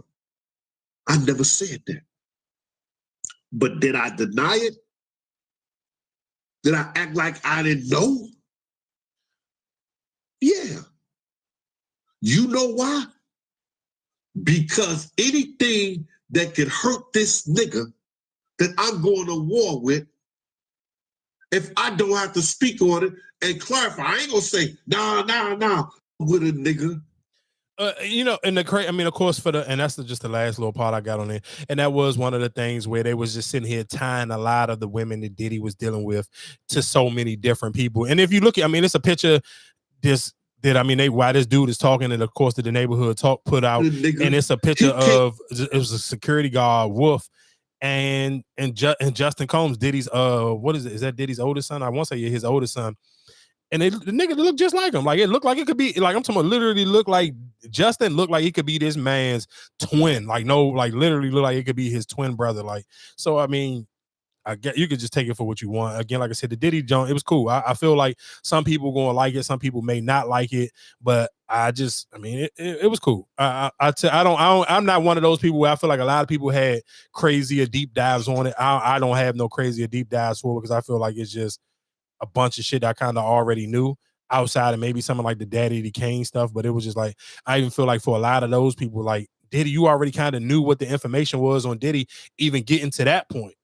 Like, yeah, you may not know to what extreme, but I feel like a lot of people who end up getting burnt by Diddy or getting done wrong by Diddy, you kind of wanted to feel like, yeah, I heard what he did to everybody else, but I feel like I can. You felt like you could manipulate the manipulator, and then you end up getting fucked at the end of the day. So again, that to me is probably one of the biggest things. Ain't that what a lot of these, I guess, labels or whatever the case? Because I mean, because I think I asked you this before about like with Birdman and YoungBoy, like. Okay, we heard how he might have did Dwayne and all them back in the day. So would you? But it's still Birdman. You know what I'm saying? Like, dude. Yeah, I mean, again, it's still Birdman, but I feel like even again, I'm glad you brought that up because that's the perfect example. But Birdman didn't. Yeah, everybody kind of knew that Birdman did Wayne dirty, but Birdman ain't do Young Thug and Rich Homie dirty. Again, talking about NBA YoungBoy, he ain't do NBA YoungBoy dirty. So you get what I'm saying? So it's other niggas who then came up under after the whole Lil Wayne situation, and some of them niggas, and he didn't do none of them dirty. He didn't did shit. I told y'all, to me, he did a lot for NBA YoungBoy. He really kind of like helped. So that's what I'm saying. So I think if you're making it, because Diddy was Diddy at that time, and so I think a lot of people like you're not gonna be like, nah, I don't want, because you know what I'm saying? Because yeah, but I think the difference is between the difference between the two is. Birdman only out of all the artists he had, his one situation realistically was just Wayne, and I think that was just because Wayne just didn't really understand how Birdman was spending money. I feel like, or just didn't understand it. I feel like a lot of that was just Wayne didn't understand the business and really just didn't understand what was really going on more than it was just Birdman completely fucking Lil Wayne over. So again, but for Diddy, it's though he got, even again, if you watch his documentary, even for Craig Mack, it was a joint where his wife was sitting here talking about how Craig Mack had one of the biggest songs in the world at the time, and he was fucking flat broke. He asked Diddy, hey man, like, man, I need some money. I'm behind on some bills, and said, this nigga Diddy pulled out a knot full of money and gave this nigga $100 bill. Like hearing, like, dog, none of them stories made me feel like I would sit here and still try to go fuck with Diddy. Like, it's nowhere in hell. It ain't enough. Nah, dog, I'm cool. But again, you just, even from the women, like even from the rest in peace to Kim Porter, even just from the way they was telling the story when he originally seen her, he was trying to shoot a shot at her, and he was just an intern, and niggas was like, he ain't standing a chance in hell because at the time he was an intern. But when he finally got his weight up, got his money, got his clout up, and then he ended up getting her and then having multiple kids by her. But that to me is like, I don't know who character that kind of speak more on. Was that more on Diddy or was that more on her? From all the women that he ended up getting from taking them from somebody else, but it was like initially they wasn't attracted to you until you got your clout up, until you got your money up, and that to me is like Diddy did. You can see here and say Diddy is at wrong or at flaw for whatever he did to some of these women, and however these situations played out. But some of these women is just as wrong because you wasn't initially attracted to him. Initially, you wasn't thinking of him, who he was, or wasn't paying him no attention until he got his clout and got his money up. So that kind of just show you that everybody kind of was just like, he made everybody was down for the using each other, but he just used y'all worse than what y'all could use him. So now you kind of get to cry about it a little bit louder because you got the raw end of the deal. But if realistically, if he didn't have no bread and he didn't have no clout, you wouldn't have gave a fuck about him in the first place. Y'all wouldn't even be together. And that's kind of the way even the stories was played out and the way they was telling them on the documentary. But again, like I said, shout out to Netflix for continuously just doing their big one when it comes to just doing these documentaries. That was another one they kind of just knocked out the park. I guess real quick while we talking about TV, Tommy, real quick, I did get caught up on Tommy. I'm not gonna lie to you, I kind of felt bad for what was my girl name? Claudia? Claudia. I was like, damn, she might as well just got smoked in the goddamn jail. You might as well just got poked up in the jail for all of that. Like you come out, you do a deal with the feds, and you end up still getting your shit cracked. Like, god damn, you just did all that just to come home to get smoked. You was better off staying in jail. You did all that to get out of jail to get your fucking head pushed back. Like, god damn. Shout out to Tommy. And I ain't gonna lie to you, that play that they finessed over the what is she now? What is her job now? I know she wants to be the mayor, but what is her? She ain't the head of the FBI. Well, I guess no, she ain't shit for real. Because she worked with the police department, but I don't think she's like no. Because the boyfriend is probably, I think, more up than her. If I'm not mistaken. I can't remember. I can't remember what her position is, or if her husband is more. Because I think he was like with the FBI or somebody. No, I think he was with the actual local police department. But I don't think she's with the police department. I mean, that's what I'm saying. I think she was. Yeah, I can't remember exactly what her title was. They turned their back on her ass. Yeah, but like I said, shout out to Tommy. Tommy played his hand perfectly. Tommy is one step ahead of the game. I'm not gonna lie to you. To be honest with you, I get it. Ghost was strategic with a lot of stuff. Tommy that nigga. Who is better? I think Tommy, like, when it comes to like running this shit and getting it, like, I get it. You want Tommy, Ghost wanted out of this, but when it comes to this game, I Tommy him. No, for sure. I don't necessarily know if I could disagree with you. I think I guess my only thing I probably would want to see from Tommy to kind of sit here and say, I don't know, maybe because if he don't have no real ambition to kind of clean his money up, I guess trying to even like start a club or nothing like that. Because I think that's, to me, is the only thing off the top of my head that Ghost kind of got over the top of his head. But he came out there, you ain't have shit. Yeah, you didn't. And now you him down there. Yeah, shout out again. Like I said, shout out to Tommy. If you're not watching Tommy's Force, that you kind of missing out, because I'm not gonna hold you. I like Force a lot. Again, real quick, who you think she's gonna tell? What you mean? That she pregnant? I think it might be the brother. I think that probably. Oh, her brother. I think that would be the smartest. Yeah, I'm kind of surprised she didn't tell Tommy then, but I guess it kind of threw her off seeing all that damn blood on the floor. It was a good jump. I ain't gonna lie to you. I kind of now I'm wondering, is Janard girlfriend kind of gonna smoke him? Because for sure. If not smoke him, try to smoke him, just because all the strength of her telling Tommy, like I'm like, damn, she snitched on Janard to Tommy, like that's kind of crazy. But did she know though? I don't think she knew that she was snitching. Yes, she did. You think so? Hell yeah, because that's when she said, man, those brothers getting tight again. Like, even when she threw that little extra information on it, hell yeah, I think she knew what she was doing. For sure, she knew what she was doing. Real quick, because I meant to he has to be the stupidest one out of this goddamn shit. Who? Janard, like that nigga, he just. Why you say that? Because how he be like. I feel like a lot of this shit that they getting into, or whatever the case may be, is off of him. And then it's just like, you so pressed to be, but you really can't make those calls for real. Like, we see you fuck up a lot of shit for real. And now, what's name got to clean up, or whatever the case may be. And because even with the girl, like, you ain't even tell her, you know what I'm saying? Like, I'm about to meet the dude and all that. He wanted to, but he deleted the text. But that's what I'm saying. And I think that's going to go back. That right there is going to bite him later on. Maybe because she may feel some type of way, but I'm not mad at him because he feel like, let's be clear. One, he never really, even every time she kept asking him, do you feel like you're going to kill your brother? If you backing out, tell me now, this and the third. I just think brother. So now the Diamond is giving him the respect and giving him the credit for it. Like, he did that last episode. If you pay attention, he gave him the credit twice. Even when he was trying to ask Diamond, can he go with him? And Diamond was like, bro, you don't got to sell me. You coming with me? Like, you. And then when Diamond took him to go meet the plug, and he's sitting here like, dog, it wouldn't be no more CBI if it wasn't for Janard. Because when I was locked up, he was the one who kept it rolling, kept it up. You know what I'm saying? So if you paid attention, Diamond was bigging him up, and that's kind of like. Yeah, of course, Diamond don't know what Janard got going on, but that was helping Janard kind of lower his guard and making him feel like he loved his brother again, because like that's all he really the whole time, all he really wanted to do is still feel like he was a part of the business and felt like Diamond respected the work that he put in while he was in jail.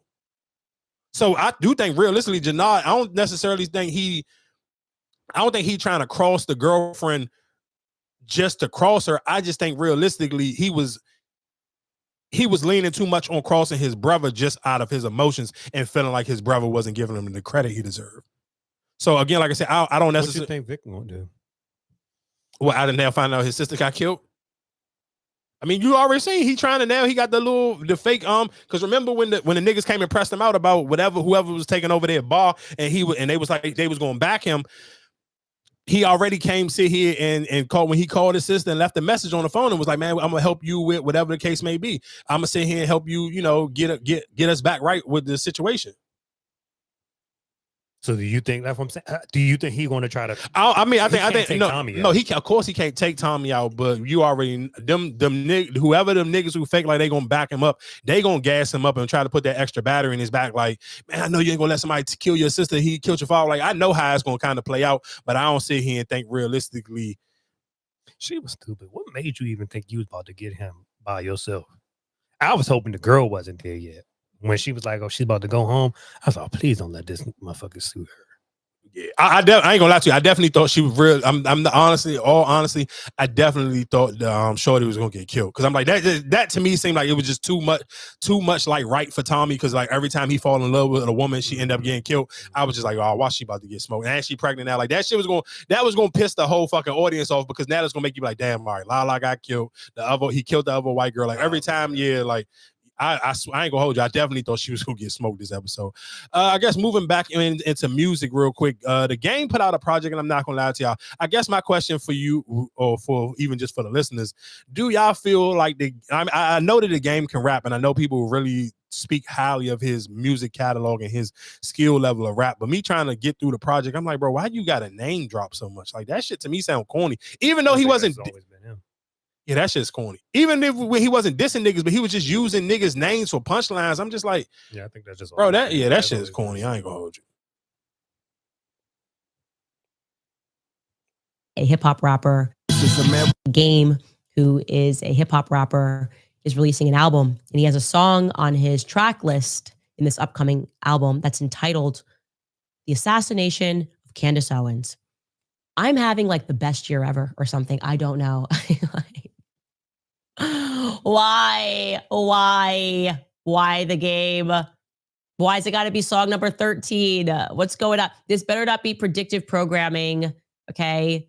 We know how Hollywood gets down. Okay. We're reading your books. Anyways, he was asked this exact question, why? And he gave an answer. And here's what the game had to say.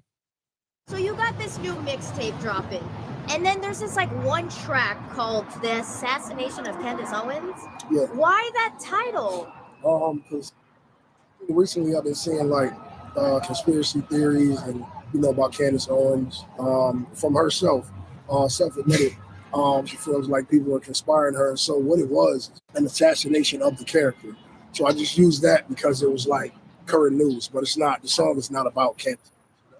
Oh, okay. So it's just a little bit deeper than okay. Yeah, I'm a rapper. We use metaphors, Okay, but are you worried about Candace coming for you about this? I mean, yeah, no, I'm not. I'm not worried about Candace. But then again, you got to hear the song.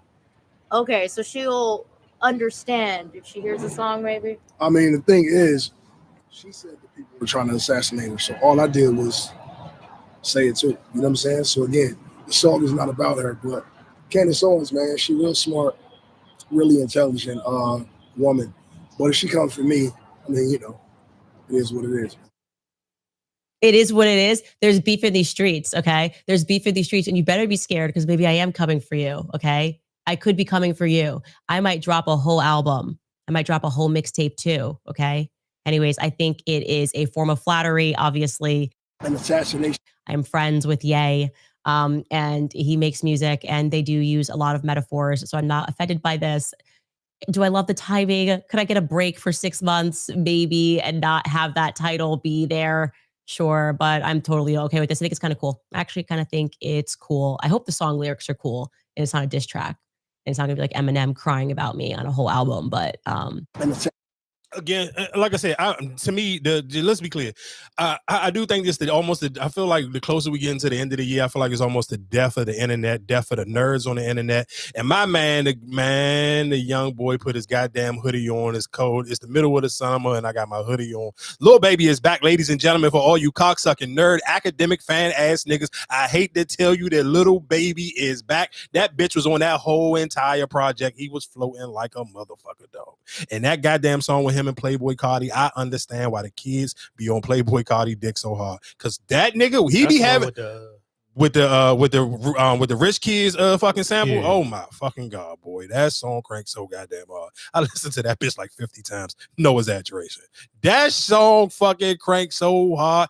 And I love the fact that right now that Atlanta is resampling their own music from their time, where they kind of getting to pay homage to their people, and they kind of just like, it's something that nobody else ain't done. Like, you sit here like, dang, you ain't got to go too far back. I'm going 10 years back and let me sit here and sample our own shit, because some of these songs, like these, to mainstream America, most people probably never heard this Rich Kid song, which was a huge song for the rich kids in Atlanta at that time. And I mean, of course, Schoolie, from some people who, if you are a YFN Lucci fan, you know one of YFN Lucci biggest songs early in his career was the song with him and Schoolie. So Schoolie is one of those rappers that kind of just like a huge mixtape era and huge voice in Atlanta on that mixtape circuit, but they could never really just break over out of that, just that little mixtape hump that they was in. Because I mean, even Schoolie at one point in time, he was running around with 2 Chainz. So when 2 Chainz, when he was doing that True Religion album or whatever he had going on, and he was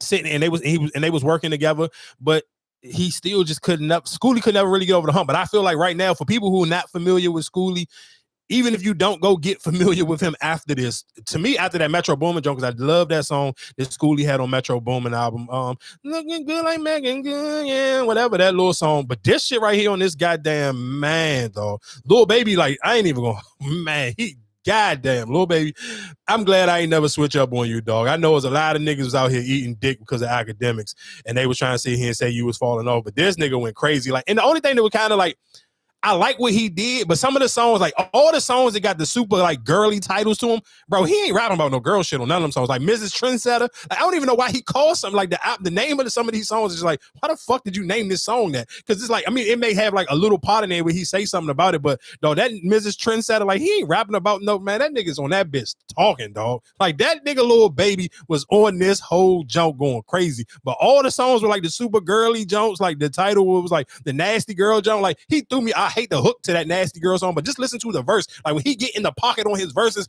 and that flow he was catching on these songs, man, this nigga was rapping like shit on it, dog. Oh my God, Lil Baby was sliding on this jump. But again, like I said, the standout song to me is Let's Do It, and that is song number 7. That is Playboy Cardi, Lil Baby, featuring Schoolie, and they, of course, they sampled the Rich Kid jump, but man, I'm not gonna lie to you. Playboy Cardi, I understand the hype, dog. I don't understand it all the time, but when you get it right, nigga, you get it right, dog. You be like, listen, I'm telling you, like, nigga, he carry type shit with Future.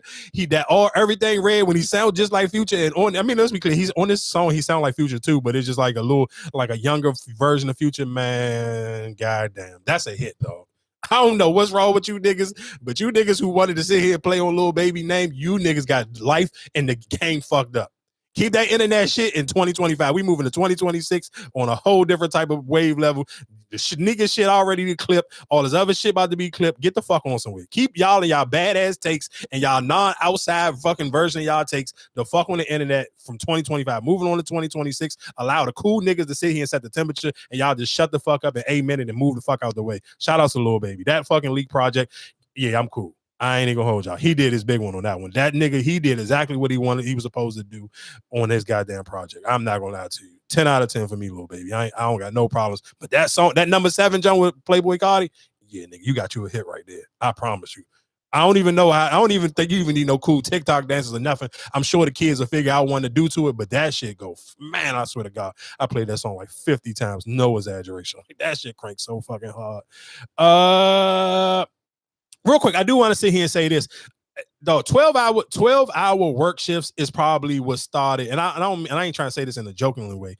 I do think it makes violence in the home go a different way. And I kind of thought about it because I'm like, damn, like, though, you'd be so tired after work. Like, if you work a 12-hour, and I'm sure for everybody who, if you getting in those extra hours during the holiday, so you can kind of run up your holiday bags, especially because I'm sure most jobs are super busy at this time of the year. So if you getting them extra hours and running up your check, you kind of be very irritated by the time you go off. Like, I kind of, in my brain, I was jokingly, I'm sitting here texting homegirl, and I'm like, bro, I kind of understand. Like, if I was a single mom and I come home from working a 12-hour shift, anything that's not the way it's supposed to be, I can understand why mom's coming to the house with an attitude, ready to open a can of whoop ass on whoever.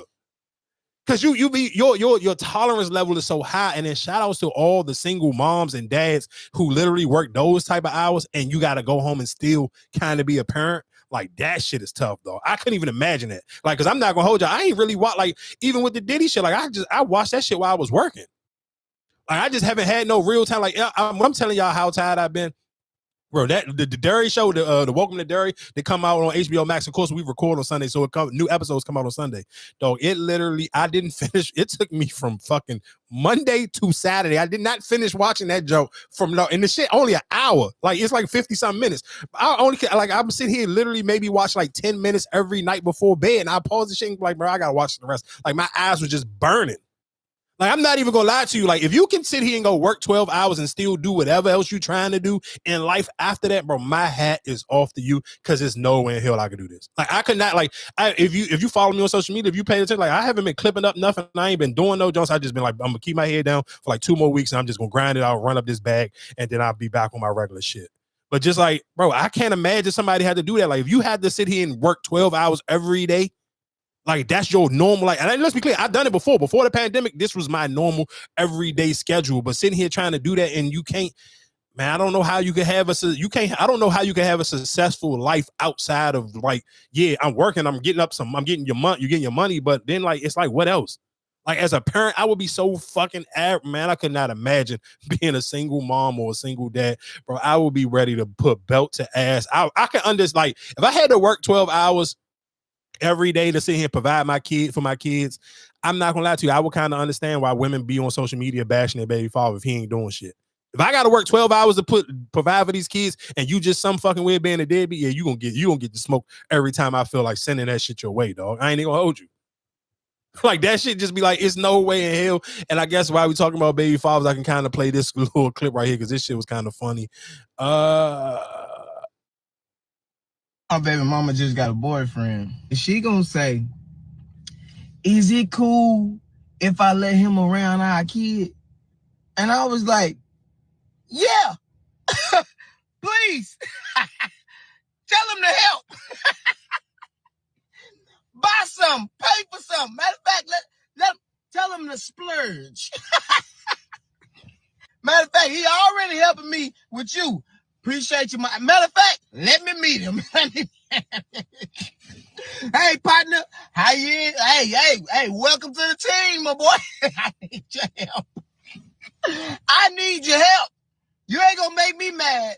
Talk about some, oh, well, I was gonna call you and ask you to buy his shoes, but my boyfriend paid for them. Hey, tell my boy I said appreciate it. I'm gonna send him $20. I'm gonna send him a tip. Appreciate you, my boy. Welcome to the team.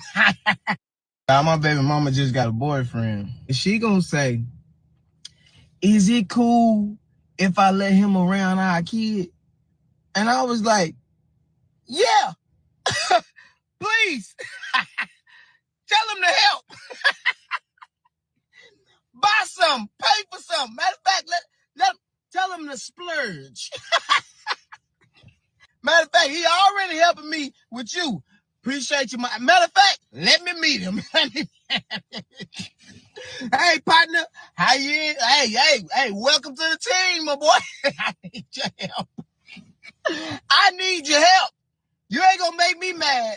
Talk about some, oh, well, I was gonna call you and ask you to buy his shoes, but my boyfriend paid for them. Hey, tell my boy I said appreciate it. I'm gonna send him $20. I'm gonna send him a tip. Appreciate you, my boy. Welcome to the team. You know what's so funny about that? One, I've been the new boyfriend nigga who kind of try to step up and do all the shit. So I kind of, it was funny to hearing somebody sit here and say that. But then I kind of, in my mind, I was thinking like, if it was the other way around, are you as a dad, are you comfortable like if your baby moms, if and a nigga and another nigga buying your kids shoes and shit? Fucking yeah. Shit, man. You tripping. Hell yeah. For my nigga. I ain't gonna lie. I heard it and I thought, I'm not gonna lie. Why would I be mad? That's help. No, I get it, but sometimes it's just the male ego. That's all that is. It's just sometimes the male ego. More about to you, brother. I appreciate you. I guess why we're talking about kids real quick. Matter of fact, I seen a joint. I don't know what the clip is, but I seen somebody sit here and talk about was it Jamal Bryant? Maybe I did send that clip to myself because I didn't agree with what he was saying because he was talking about experiences. Oh, shit. Oh, what happened? Clean that. Damn, I seen my man Rasheed Rice grabbing his shit. He looked like, was that Jamal Bryant? Hold on. Oh. Bro, that nigga fail. Oh, it was. Here you go. Healthy people give their children, number one, experiences over expenses. Experiences over expenses. Time and time again, children remember more what they did with you rather than what you bought for them. You have no idea where that backpack is. You have no idea where them tennis shoes are. But you'll always remember, my dad took me to the state fair. My mom took me downtown. What are the experiences that are lifelong experiences? Wealthy people get. Okay. No. Real quick, you agree with him? Hell yeah. Oh, I disagree. I totally disagree. Me. No. So you think? Hold on. You think as a kid you remember more of experiences than you remember your whatever something is you really wanted as a kid. Like just like. Yeah. Oh yeah, I disagree. I definitely like. Man, I remember my first pair of expensive tennis shoes. I remember video games, like getting a game system. Like that shit was way more exciting than going to like, just think about the first year you ever got a PlayStation compared to like when we went to Disney World as a kid. Man, that first PlayStation was 100 or even Sega. I mean, but okay, but that, I think that it's still like, that is an experience though. How? It's a gift. No, I'm saying, but that gift, like how we found out the PlayStation and all that, like we didn't think we didn't get it. So that's still like that you remember that Christmas, that moment. You remember that moment. Like we didn't, what's the name, until we sitting here, she told us to go go take the trash out. We didn't even see the joint. So yeah, that's still an experience. But that's what I'm saying. I think it's more so like when you sitting here, you buy all these shoes and all this, then you be like, damn, what are the shoes I bought you? Oh, I don't know. So as much as my kids be tearing up like controllers, glasses and all that shit. No, hell, I'd rather the experience than sitting here. Yeah, I guess you speaking of it as a parent, but I'm thinking just for me, I'm thinking of like as a kid, I'm just like, man, I even remember Sega. Like, remember the Scottie Pippen game that was on Sega? What was that, Sega Genesis or Sega Dreamcast? I mean, what was that? Genesis? No, what was it? Sega CD. Like just shit like that. Just like I hear what he's saying, and I understand what he's trying to say. And maybe I feel like that's a little bit more different for like for like adults. Like if I'm dating a woman, I'd rather like take her on experiences that she can't never forget than sit here and just try to buy her a bag. But you saying for like kids, I think it just depends. Like if you just buying your kids a bunch of just random shit, yeah, I'm sure that they probably just forget about some of it. Some of the shit they won't care. It won't mean as much compared to just like your very first system. Or like shit, even shit when he's saying buying you stuff. I remember my mom buying me the jump soles. For people who don't know what the jump soles was, that was a little shoe that was supposed to help you dunk, and you walk around and goddamn like basically like a platform on the front of your shoe. It's damn near like a hill for the front of your shoe, and you walk and it's a walk on the joint is supposed to help you build your calves up so you can dunk. Like shit like that. Like I remember, but you remember her buying it, right? But then it's like, all right, what you do afterwards? Shit, I use them just every day. Yeah, but I don't think. See, that's what I'm saying. I think some things you just forget about, like. Oh damn! I don't even know what them joints said no more. Like you know what I'm saying? Like that's why I say I think buying stuff you can easily forget it or it gets replaced. But okay, but again, I think it depends on what it was. Because even perfect example, I was listening to Rory and Maul, and they was talking about just how kids like putting up posters and stuff. I remember having, and then they was talking about the like back in the day when people had the life size cutouts. I remember having a life size Penny Hardaway cutout. I don't even know what you call it. It's because it's not a poster. It's literally a life-size joint where you put it on the floor and it's just as tall as Penny Hardaway is. Like I remember, like it just again, like I think it depends on what you buy your kids. If you're again, when we sit here talking, because of course it's holiday season and you're talking about certain gifts and you're talking about getting good gifts, I think it depends on what you get in your kids. If you get in your kids shit that they really like, oh, pick off, goddamn, go here, Houston. If you really get your kids stuff that they really like and stuff that they are excited about, I think those gifts are just as important as whatever experience. Like, yeah, I remember going to Six Flags. I remember going to Kings Dominion, but I just still like some of those things. Again, like you talking about, that was like, it's not a poster, but it was just it's a life size. Like if you go to the movies, it's damn near like whatever the little promo shit is for a movie. This stand like it's literally like a life size poster, basically. Like no, I remember that stuff. I remember different little toys, but those things was like again, I think because those are things I really wanted, and I think that's why I remember those things.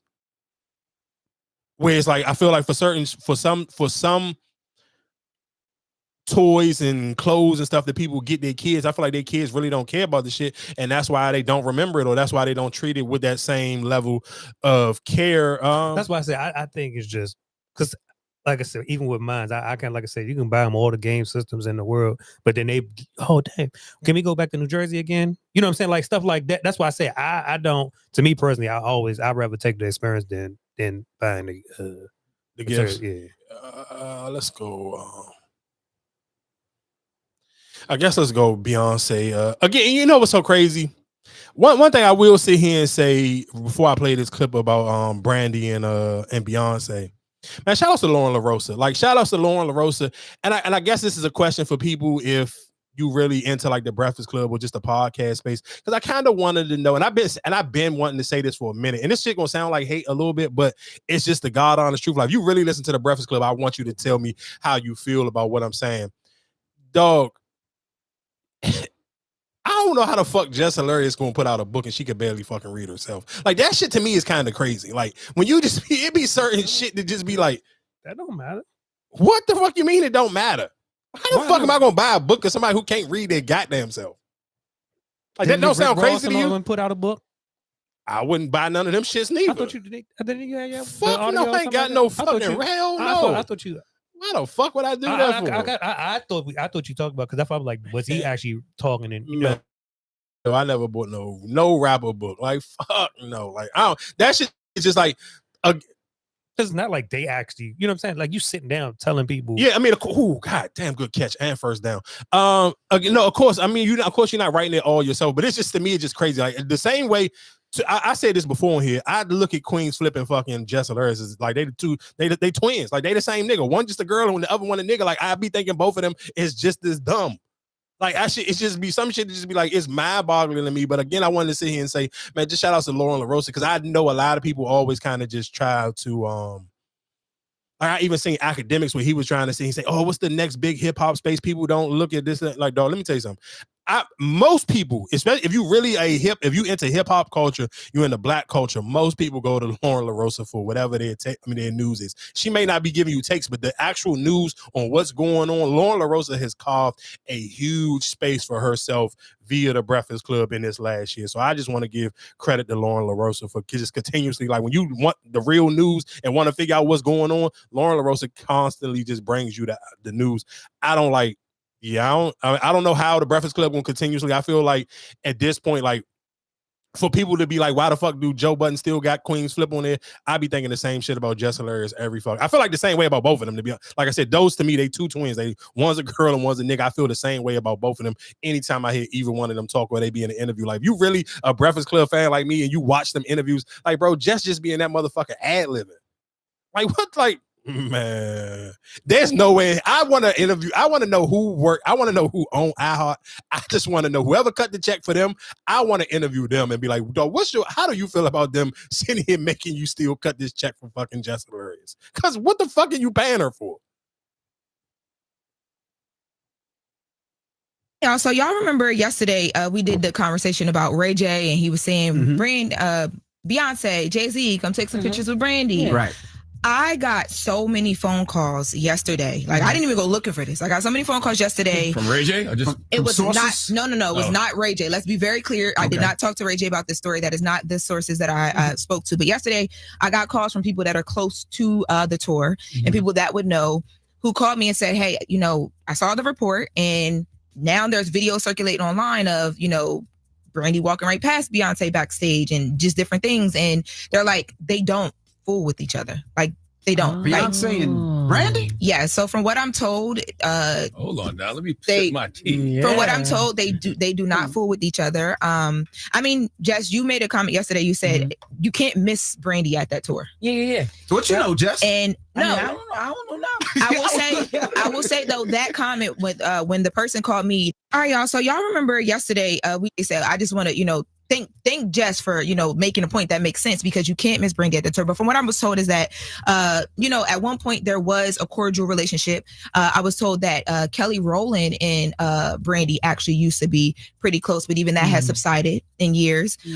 But yeah, there's been this whole thing, and from what I was told from the sources is that, this kind of lingered from, Beyonce came up and became the girl. Like Brandy is the girl, and they both are still phenomenal, iconic women in what they do.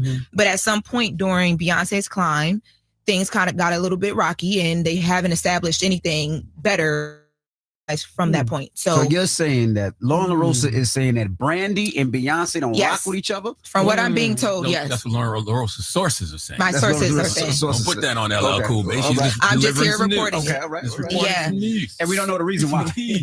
I mean, I was pointed to a bunch of different things. So like I said, that there was a conversation around Beyonce's come up. He said, I just want to, think Jeff Brandy's take on that. And then some other things that I'll get into, I'm sure, because I'll get some more calls after this conversation. Oh, Ray J going live right now. Give Ray J about 20, 30 minutes. Who you like better? Don't answer it. Don't answer it. Don't answer it. That's a good question. Who you like better? Randy or Beyonce? Y'all always trying to get me up here. I love That's a both good of those question. women. They are both iconic. I said that about 50 seconds. So I do want to play the clip of Ray J real quick because Ray J definitely was like whining low key, like on some, why you don't come and take pictures with us? Come to the show. Come say what's up to Brandy too, Jay-Z and Beyonce.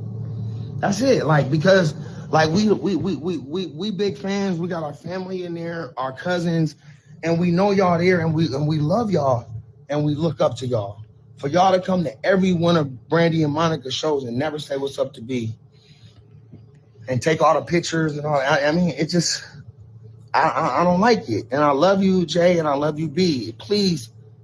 You guys are the biggest two stars in the world. So we know you there. Just, y'all walk by Brandy room. Just let her say, what's up, B? Have a good show. I mean, she don't care. She never told me about this, and I am crashing out on this one. This is crazy. But as a brother and a fan of Jay-Z and Beyonce, we want to take some pictures with y'all too, and we want to say hi, and we want to be inspired by the inspirational words that you guys are going to give us. Come to the show. Come say what's up to Brandy. I ain't gonna lie to you. That's some dick eating shit. Ain't no, I get it. Just maybe out of respect, you feel like, okay, this is Brandy and Monica show. Should you at least be like, what's up? But no, nigga, I'm Jay-Z and Beyonce. I don't have to fucking acknowledge fucking Brandy. Are you shitting me? Why do I gotta acknowledge her? For what reason? I don't nigga, no disrespect to Brandy, but Brandy and Beyonce ain't even in the same planet, dog. What the fuck are we talking about? Some people might think otherwise. Think otherwise of what? I think it's like I'm trying to think who Man, nigga, no, tell me. No, because some people say that she's a better singer. Yeah, I don't give a fuck. That don't got But nothing that's to what do I'm with saying. shit. But that's what I'm saying. I think that can, some people just, when it comes to all right, singing, yes, Brandy's a better singer than Beyonce. Now, when it comes to performing, putting on the show, Beyonce. Yeah, let me tell y'all the difference between Brandy and Beyonce. One was on a fucking stadium tour by herself. Nobody else on the flyer, nobody else touching the stage unless I bring them on the stage. And then somebody else is on a fucking arena tour. So what you mean saying here saying a stadium, for people who don't know, you're talking about stadiums low 70,000 people. High, would Dallas play 99,000, MetLife 80-some thousand. So around that ballpark. So you're saying anywhere, any given night, most nights probably close to between 70, 80,000 people. To an arena, some arenas maybe 15,000. I think the most of NBA arena could hold 2,100. I believe that's the Barclays Center. Again, no disrespect to Brandy, but Brandy and Beyonce ain't in the same planet, though. They just not. That's almost like what's the nigga that I could compare to Michael Jordan and not be too disrespectful. Penny Hardaway. No, I feel like you disrespecting Penny by calling Penny Brandy. Why not? You had a good career in the beginning. You ain't your career. But the only thing, the difference is with that is like injuries fucked him up. Like Brandy still had a whole career. But I think Brandy, she ain't. You know what I'm saying? She stopped doing music for a while. Whatever case, she was doing movies. Nah, so Brandy probably like realistically probably Eddie Jones because Brandy ain't never bust Beyonce ass. Like Penny Hardaway bust Michael Jordan ass before. But that's what I'm saying. I think when you look at it, her career at the beginning was better than Beyonce's. Yeah, at the beginning because you was there before I started. Right, but her career, her beginning career was better than Beyonce's. And that's what I'm saying. Some people look at it like she can sing her ass off. She just probably can't make the hits like Beyonce or have that type of, the pop stuff like Beyonce.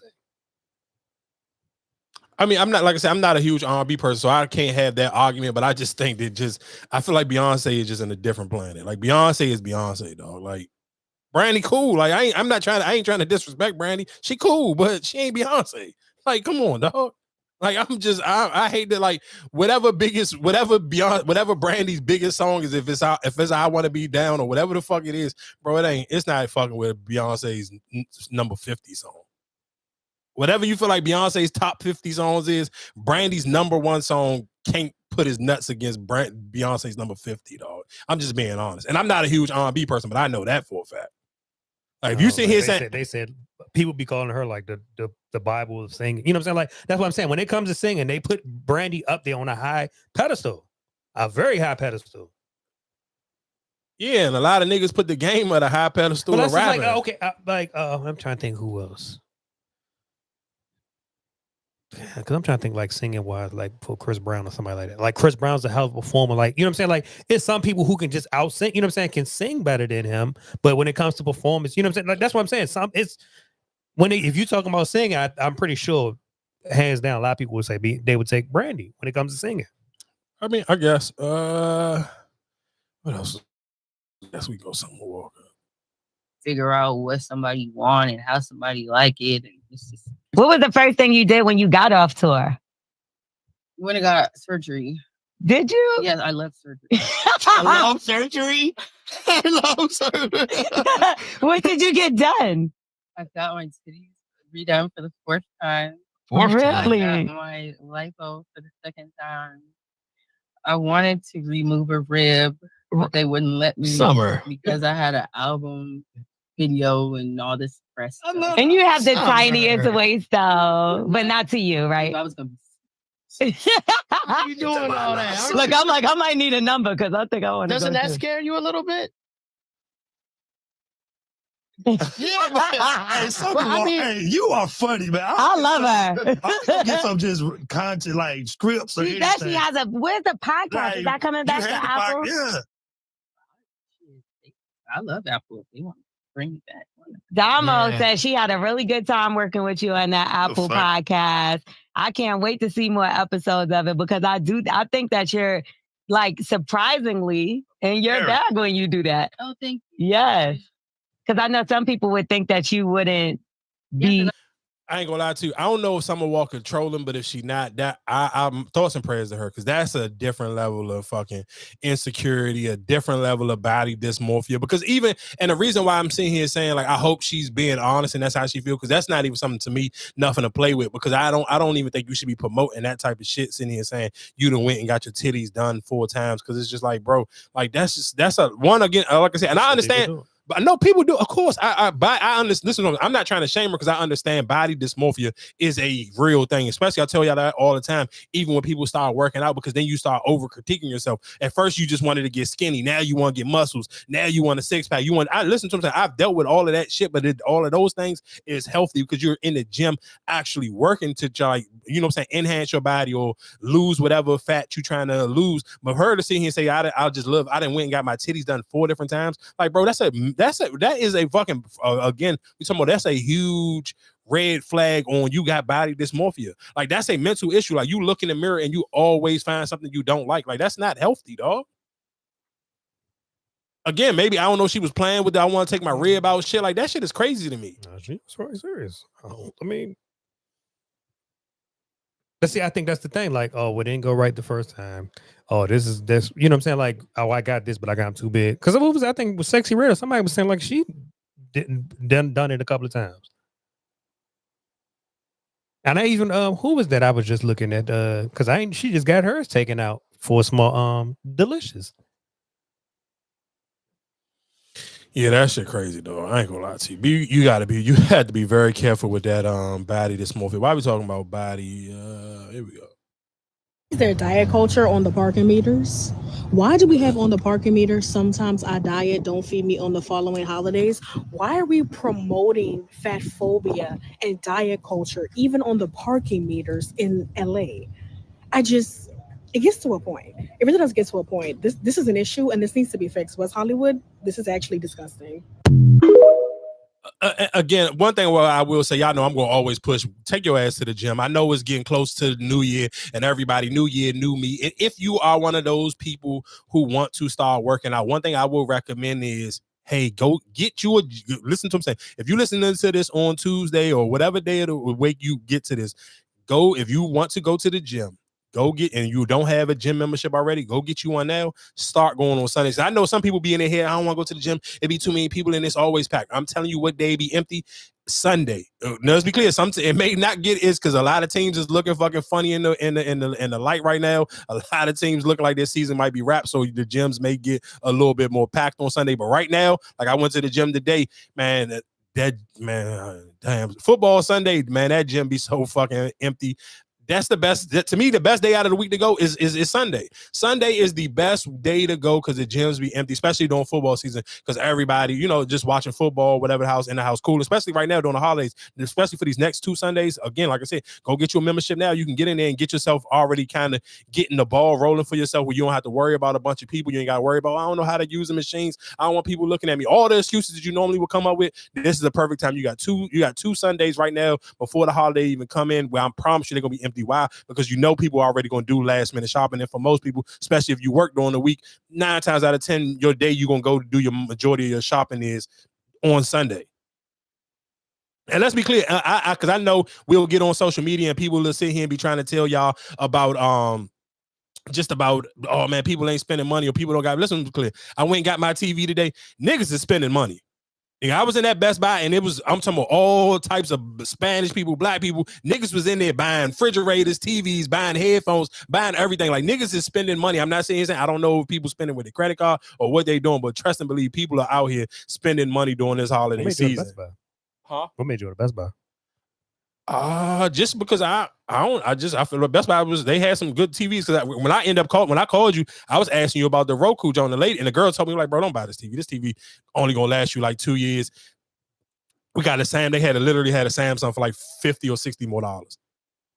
But I mean, I said it was good because I'm like, what else you know what I'm saying? Like, I ain't gonna do nothing but play the video game on it anyway, but yeah, for sure. But still, I just like you buying all the. I mean, I get it. She gonna sell the Bush name, but buying all that other shit for what? Like all them specs and all, like I said, something that you ain't got to hook up nothing else. It's already Roku on there. All the smart stuff. Yeah, it's simple. Yeah, I end up getting a Samsung joint anyway. But I mean, it was like literally for 75 inch. This shit was literally $460. I'm like, dog, again, we $470, 75. Nigga, you said 75. Okay, nigga, that to me is good. Listen to what I'm telling you. For the TV, I had. That again, I know I talked about this last week. Though I had that 60-inch TV for damn near 12 years. Dog, when I bought them TVs, them shits was damn near, they was $900 a piece. I've never in my life paid that much for a damn TV.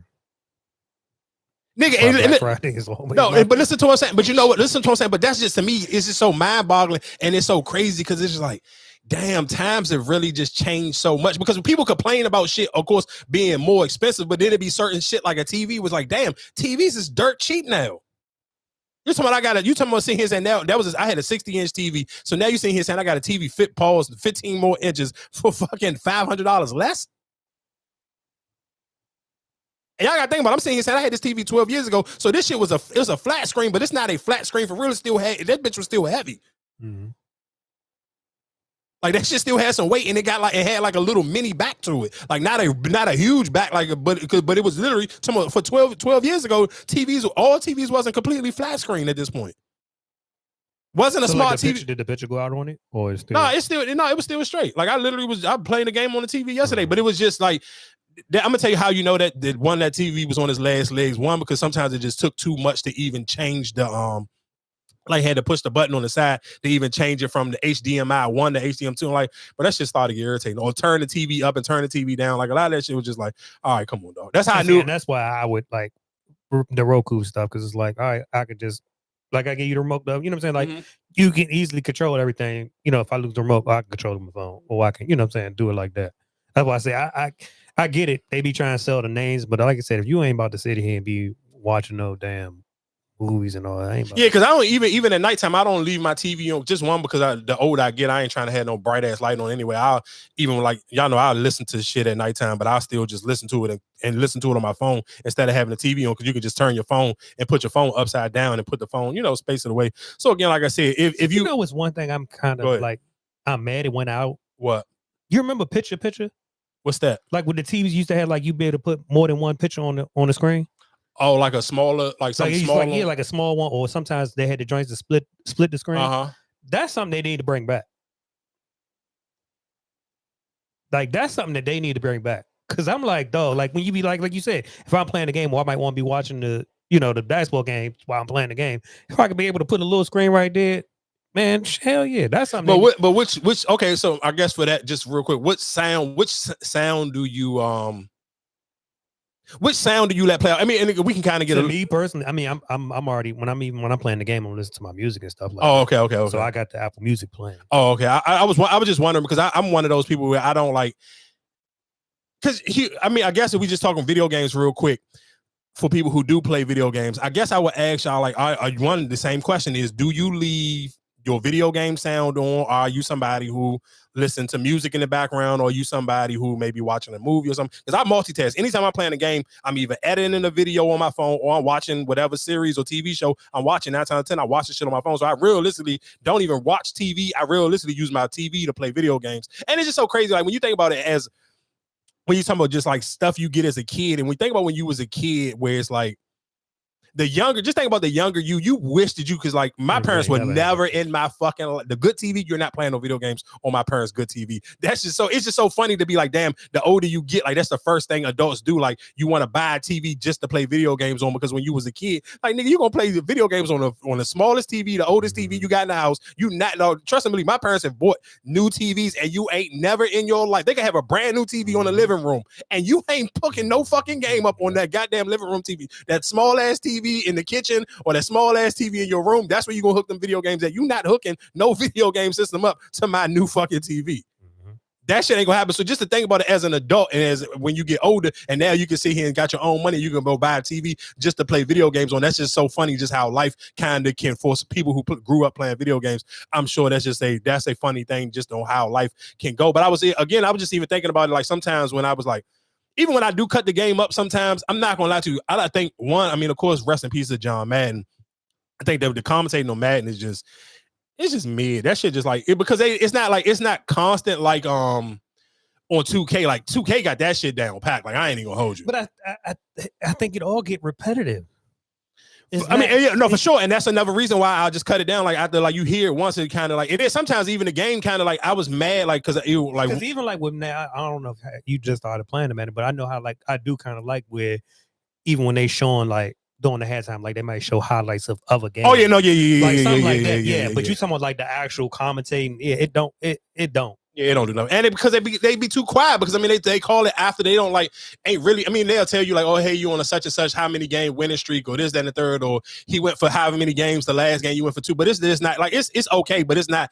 If you asking me which one would I prefer, I don't watch. I play the game and I'm be watching something else. I'm cool on the broadcast. Like I've let 2K play out, and then like I said on the men's side it's straight, like it's cool. But after a while it's like, I'm thinking like the game got to kind of, to me now that you got the AI and you got all this other stuff, I do think that they should like update, because I did a season with Cleveland and I traded LeBron back to Cleveland, and I'm like, if the game was really on point, like you would talk about, oh LeBron finishing his last season, but I mean of course that's like just too much like going back to Cleveland, but they don't do none of that. They kind of don't even really be talking about LeBron as much as they're talking about the rest of the team, because that's kind of not how the game already. But I thought that's what they were supposed to do, where it's more of it's keeping you up to date and kind of like I feel like a lot of that stuff is just pre-recorded.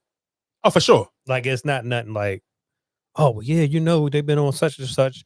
It should. I feel like because how it is, how you update roster, you update injuries. I think that you should be updating the broadcast. I'm with you on that one. I definitely think they should do that.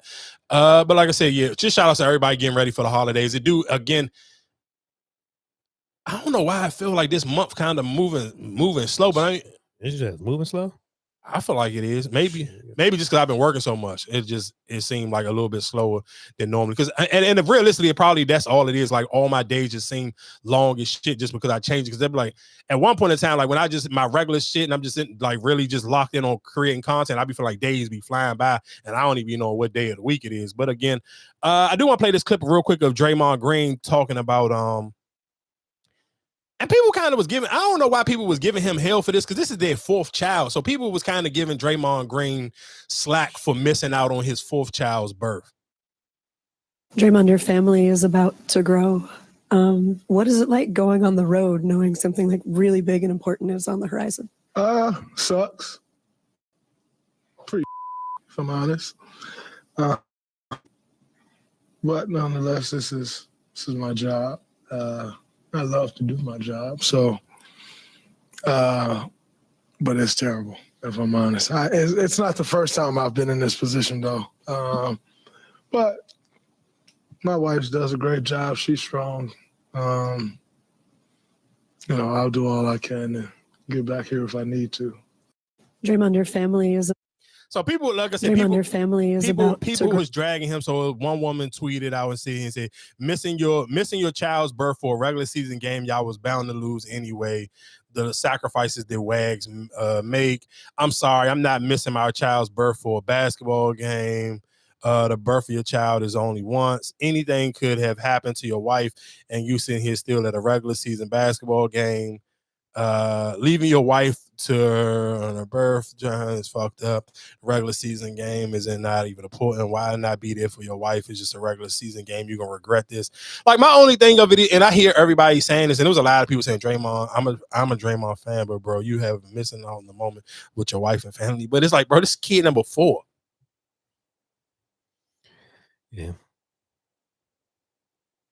It's number 4. Like who? Like I ain't sitting here saying no disrespect to kid number 4, but like who gives a fuck, bro? It's his 4th kid. Y'all looked at Rudy Gobert like he was a sucker because then Rudy Gobert was the nigga who I want to say recently he missed the game. Yeah, like it's a championship game. Yeah, like for his kid's birth. Like I don't, just me personally, bro. I mean, I understand. Yeah, it is a regular season game, and then like Draymond, all right, cool. But at the same time, it's like, do I gotta be there? Like I'm sure I don't know what Draymond's family situation. So I don't know how close he is to his mom or his dad, or if he got siblings. But I'm sure she wasn't in the hospital by herself. Oh, sure, yeah, of course. Like this ain't some she in that joint. Like nobody there to hold her down. Like bro, I feel like if you feel like your wife done this shit 4 different times, I don't feel like you think you missing anything. And you sitting here saying like, if people sitting on social media, young. All his kids young as hell. Yeah. So I mean, shit, you done it 4 times. Ain't nothing. I get it. First time mom, first time kid, cool. But like you said, you done this shit 4 times. Now my question, okay, what if he was like, if he was a doctor, right? And he had to, you know what I'm saying? You gonna say, oh well, no, don't, miss your, like I said, it's still his job. Now, granted, if he wasn't playing, then I get it. I can see why he might be like, damn, you set out and you didn't go. But he got to do his job. Yeah, I'm with you. Why we kind of right here, I guess on sports. Shout outs to Kion. Shout outs to Syracuse. They had a huge win over, I believe, Tennessee. I forgot what number Tennessee was ranked, but Syracuse wasn't ranked yet, even though Syracuse has been on the road this year. And real quick, matter of fact, before we get into the men's college basketball, one shout outs to Maryland University, because shout outs to Tay, and shout outs to the DMV. Posting the University, they post the Mystic stuff, and they post the University of Maryland women's basketball. But shout out to them, because I'll tell y'all know if you haven't heard before about how bad the University of Maryland just does promoting just their basketball teams in general, especially their women's basketball team. And they are now, because they did win today, so I believe they are 11-0. I do believe one of their best players did get injured during the game. But again, like I said, shout out to the Women's University of Maryland. They are 11-0. Shout outs to LSU. I believe LSU's women's basketball team is also undefeated. I believe they are either 10-0 or 11-0 as well. So shout outs to both of those women programs. Because they was undefeated last year, right? Who, Maryland? Yeah, and I think they lost towards the end. I'm not mistaken. Not towards the end, because I know they lost. Remember we talked about they lost to Juju and them. Yeah, that was towards the end. The tournament, I think. Nah, that was way before the tournament. That shit might have been like around this time this year. No, they beat. Remember, I think they beat them when I said, "Oh, that was all that traffic." I thought they beat them that game. Nah, they lost. They lost because I want to say Juju had like 25 that game. I know for a fact they lost that game. Oh man, he overthrew him. Yo, I just want to say, this the man. I just want to say, let me hold this. Yo, I just want to say, this the best shooter in the country right here. Yo, listen, this the best combo guard in the country right here. This the best guard in the country right here, man. Yo, what am I there? Yo, let's go. What am I there, bro? They turned off. He got too much Brooklyn energy, man. It's too much, man. That was a great win. Tennessee in the dome, we take that win. I heard him, I said, yo, man, welcome to college. This is what you're supposed to experience right here. Usually he cool, you know what I mean? Usually he laid back, he cool. I had to look at it twice. I'm like, that's really him. He turned, he knew he was about to go. He know the campus was lit after. He definitely got an A+ teammate grade after that. I love it, man. Shout out to the Q's boys, man. Just want to say. Again, like I said, shout out to... Yeah, they're not, like I said, they've been, I mean, Maryland girls has always been good because I'm looking at their record. I think only 1 year they was 19-14, and that was 23. Other than that, they always in the shit. Oh, yeah, last year they lost 8 games. 7. Yeah, that motherfucker be rolling. But it's my point though, Nick. But that's my point. For them to consistently be that good, nigga, they should still be like, they should do a better job of promoting. Like, bro, I'm never going to let down. Like, how many, like, again, we sit here, we talked about this already. Talk about nigga Alyssa Thomas. Like, I hate that I'm just getting hip to her now. She kind of almost on her way out the door in her WNBA career. She played at the University of Maryland. Like, they retired her jersey last year. Like, nigga, that to me, I don't like shit like that. Like, I hate that if we sit here, like, I think that just goes to, if you not in local sports like that. I mean, you know what I'm saying? Because if that's not your thing, you wouldn't pay no mind. But I feel like if you do a better job at promoting, I feel like sometimes it's certain shit that you'll just kind of stumble across if you ain't really, like, if I'm not looking for it, I can still stumble across it though. Like, I'm sure right now for most people, let me tell you why I'm saying you don't have to be into something. I'm sure most people who listening to me right now, you didn't watch the Cleveland Browns versus Tennessee game, but I know for a fact you seen fucking Shedeur Sanders highlights this weekend. So that's my point, where it's like certain shit, if it's really get a good job of getting promoted, you're going to see it even if you're not looking for it. Or even perfect example, you probably wasn't looking for them streamy awards, but you seen a clip or two from that shit. He fumbled it. He intercepted it. Rolled off his back. Damn.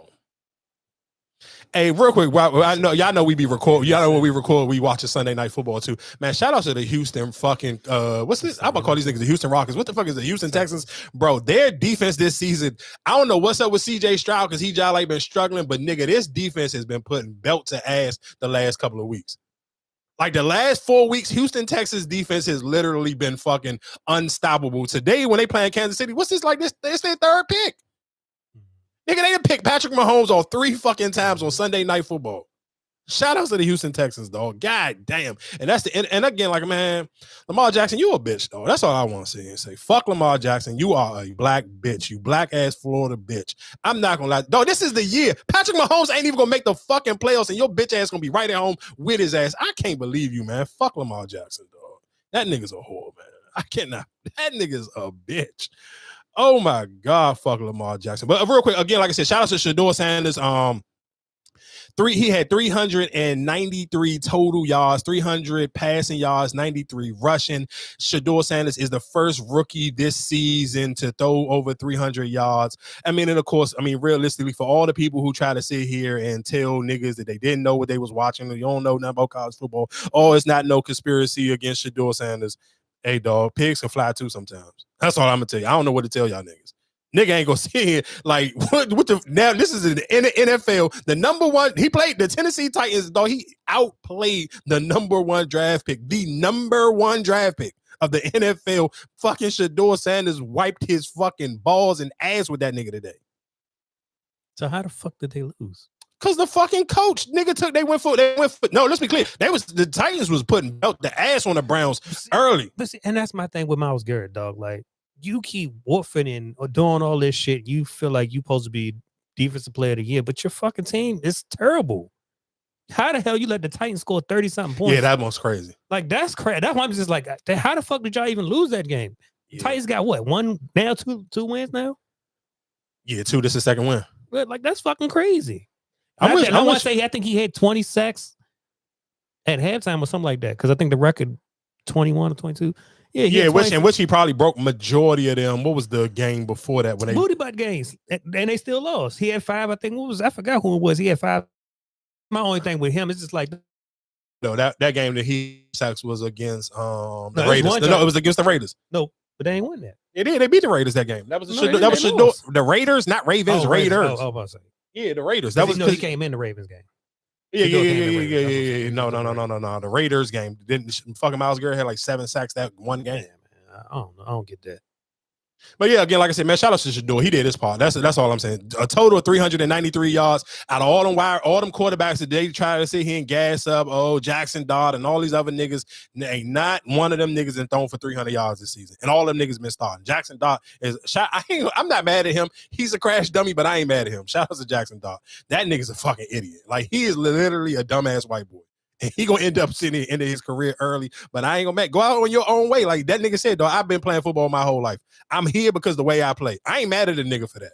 Like fuck it, he on his tongue tie velour shit. Like nigga, I don't give y'all niggas ain't about to sit here and police how I play football. I respect the dumb shit. I guess like I said, moving on to here real quick. I ain't gonna lie, shout out to Joe Burrow. He might. I don't know what type of fucking crack that white boy got in his arm, but that bitch can throw that ball. Even though he threw 2 interceptions, but I mean, it was snowing outside, but it is what it is. Huh?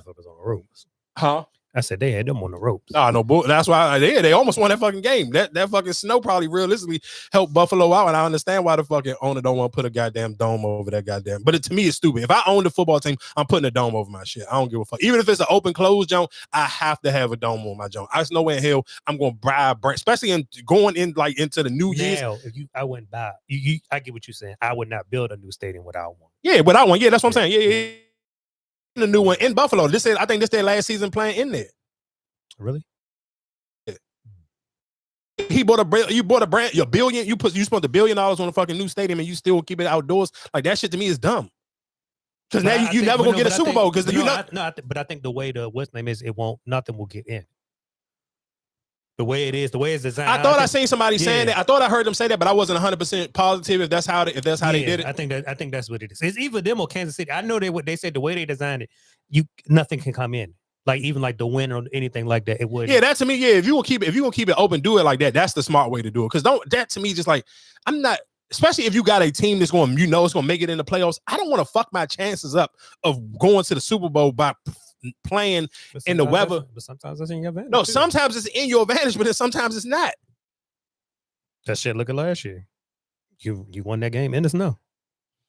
Yeah. Moving on real quick. I'm not gonna say shout outs to Rennie Rucci, but yeah, I'm not gonna say shout outs to Rennie Rucci because y'all know I like Rennie Rucci. I was a Rennie Rucci fan on some rapping shit, and I feel like she just was one of them. She one of them Summer Walker type of jumps. Like, and again, kind of tying that into the very first conversation when we saw about of course, I'm not saying she got HIV, but having kids is damn near just as reckless as catching an STD because it's just like you just having raw sex anytime a motherfucker tell you I love you. And for people who's thinking like, why are you bringing up Rennie Rucci? Because Rennie Rucci latest baby father was Black Zach. That was the young man that she was in a relationship with. They recently had a kid. And if you don't remember, sometime last year they got into an argument and they was in a car and he was kicking her out on the fucking road. Like they was on the highway and he was telling her to get out. You can get out my house and all of this, that, and the third. He was one of those niggas basically financially abusing her. Well, Black Zach is a South Carolina rapper who is being locked up, and now it look like he will be in a RICO charge for murder for hire.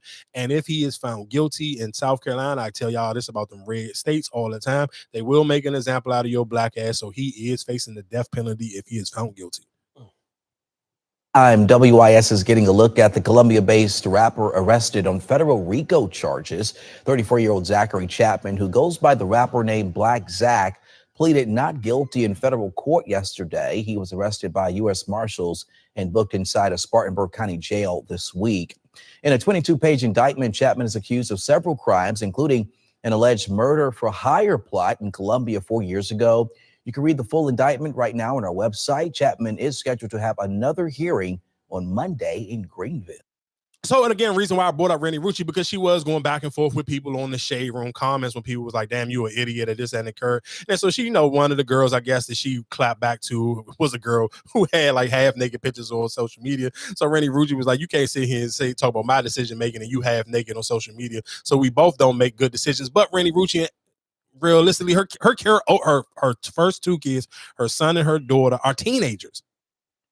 And you already kind of was struggling with those kids because their baby father, I mean, their father, whatever the case may be, he's not around. So it do kind of just be like, sometimes women just be like, especially when it comes to, again, when talking about, even with the Diddy shit, it's just like you be geeking just to get a nigga with some money. Oh, he got some money he spent. And again, when we talking about can't pick niggas, don't forget Rennie Rucci was the motherfucker who was dating what was the little dark-skinned nigga who was signed to Gucci Man, Fujiano, right before he got locked up. And he was fake trying to propose to her while he was locked up, or whatever the case may be. And then that shit ended up not working in it. And that's how she got the Black Zach. Again, I'm saying sometimes women just make bad decisions when it comes. Rucci is just one of those people. So now you're gonna end up have to raise a kid with a fucking father who makes it and get sent to get the death penalty. Kid gonna be, because you know that should take a minute. So your kid to fuck around be about to be turned 20 and their fucking father gonna be on death row. Sheesh. And you think about it, and even the way he cheated, dog, that what? Goo, if you think I'm tripping on over exaggerating, we talked about it when it happened. We played the clip. Matter of fact, the shit even when Jolly did some numbers on my social media pages, one of Rennie Rucci homegirls even fucking replied or was writing up under the comments on that video. Man, when the nigga was kicking her out the car. But again, like I said, man, everybody make their own decisions. And just bad, man, you have to be, especially when you talk about procreating kids and shit, you have to be, man, you got to think better and use your goddamn brain sometimes when it comes to who you sitting laying up and having these kids with. That could be the new norm in North Carolina. This morning, a Charlotte teen accused in a series of shootings into homes is now in jail on a $5.3 million bond. Officers first arrested Daquan Mills last month for a shooting on Redwood Drive. He was also charged for a second shooting while in custody. Investigators say that's on top of 2 other prior arrests that Mills had for other charges. He's currently accused of crimes ranging from damage to property to shooting into an occupied dwelling. Now experts say that this could be in part due to the fatal stabbing of Irina Zarutska on the light rail this summer, which sparked national attention. The statewide anti-crime bill dubbed Irina's Law went into effect on. That could be the new norm in North. Yeah, again, I don't be knowing. Y'all niggas is crazy. And of course, I mean, we're gonna have to eventually in a little bit get to some local news. But before we get to some local news, let's make the laughs a little bit. Why nobody talking about for the first time Christmas is on 25, 25, 25? Baby, we never gonna get this time again. This December, baby, blessings on top of blessings on top of blessings. You hear me? 25, 25, 25. Baby, somebody finna hit the lotto. Somebody finna really, really, really run into some big money. Because, baby, that never happens. Let it be me, though. Amen. Mo, when I sit here and say she made me think like for 2 seconds, I'm like, huh? What the fuck? Nigga, what? It's not a 25th month. It can't be 25, 25, 25. Yeah, you're right. 25, 25. Yeah, but it ain't. But she thought it was gonna be 3 25s.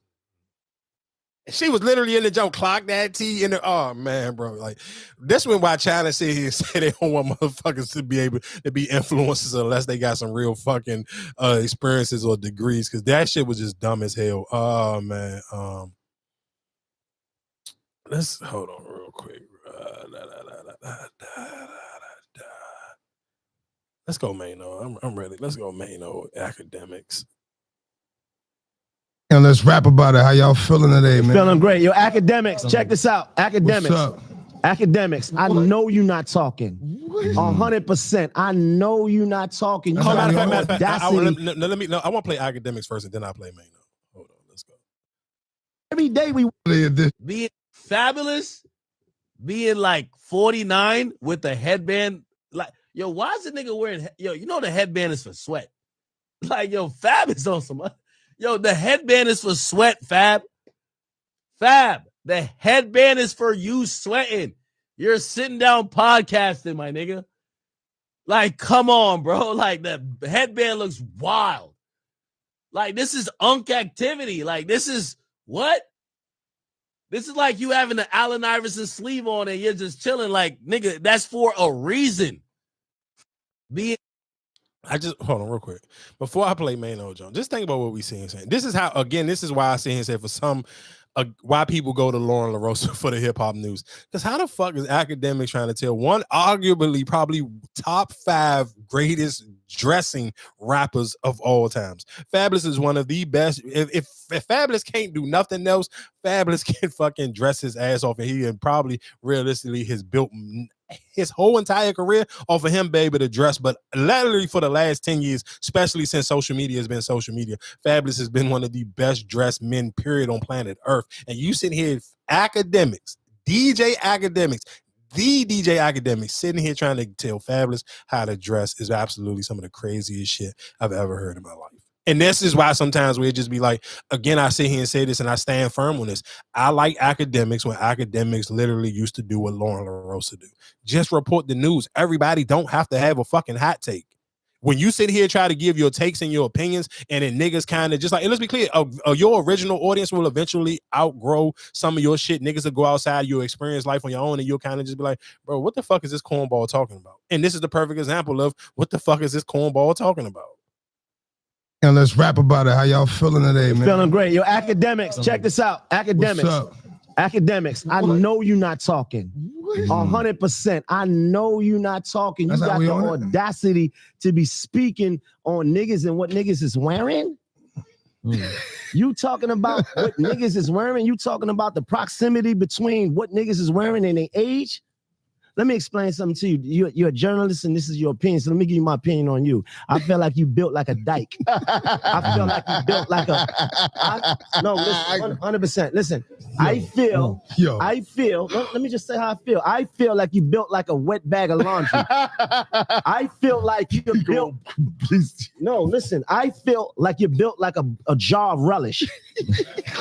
You understand? You can see, here's the thing, like this ain't no gangster talk. We ain't gonna do no gangster shit. But listen, what I'm saying, since you want to speak about, young niggas, old niggas, and when you do that, old niggas ain't no difference between young and old niggas. It's only time. It's either you a lame or you not. It's either you with it or you not. It's either you understand or you don't. Period. Point blank.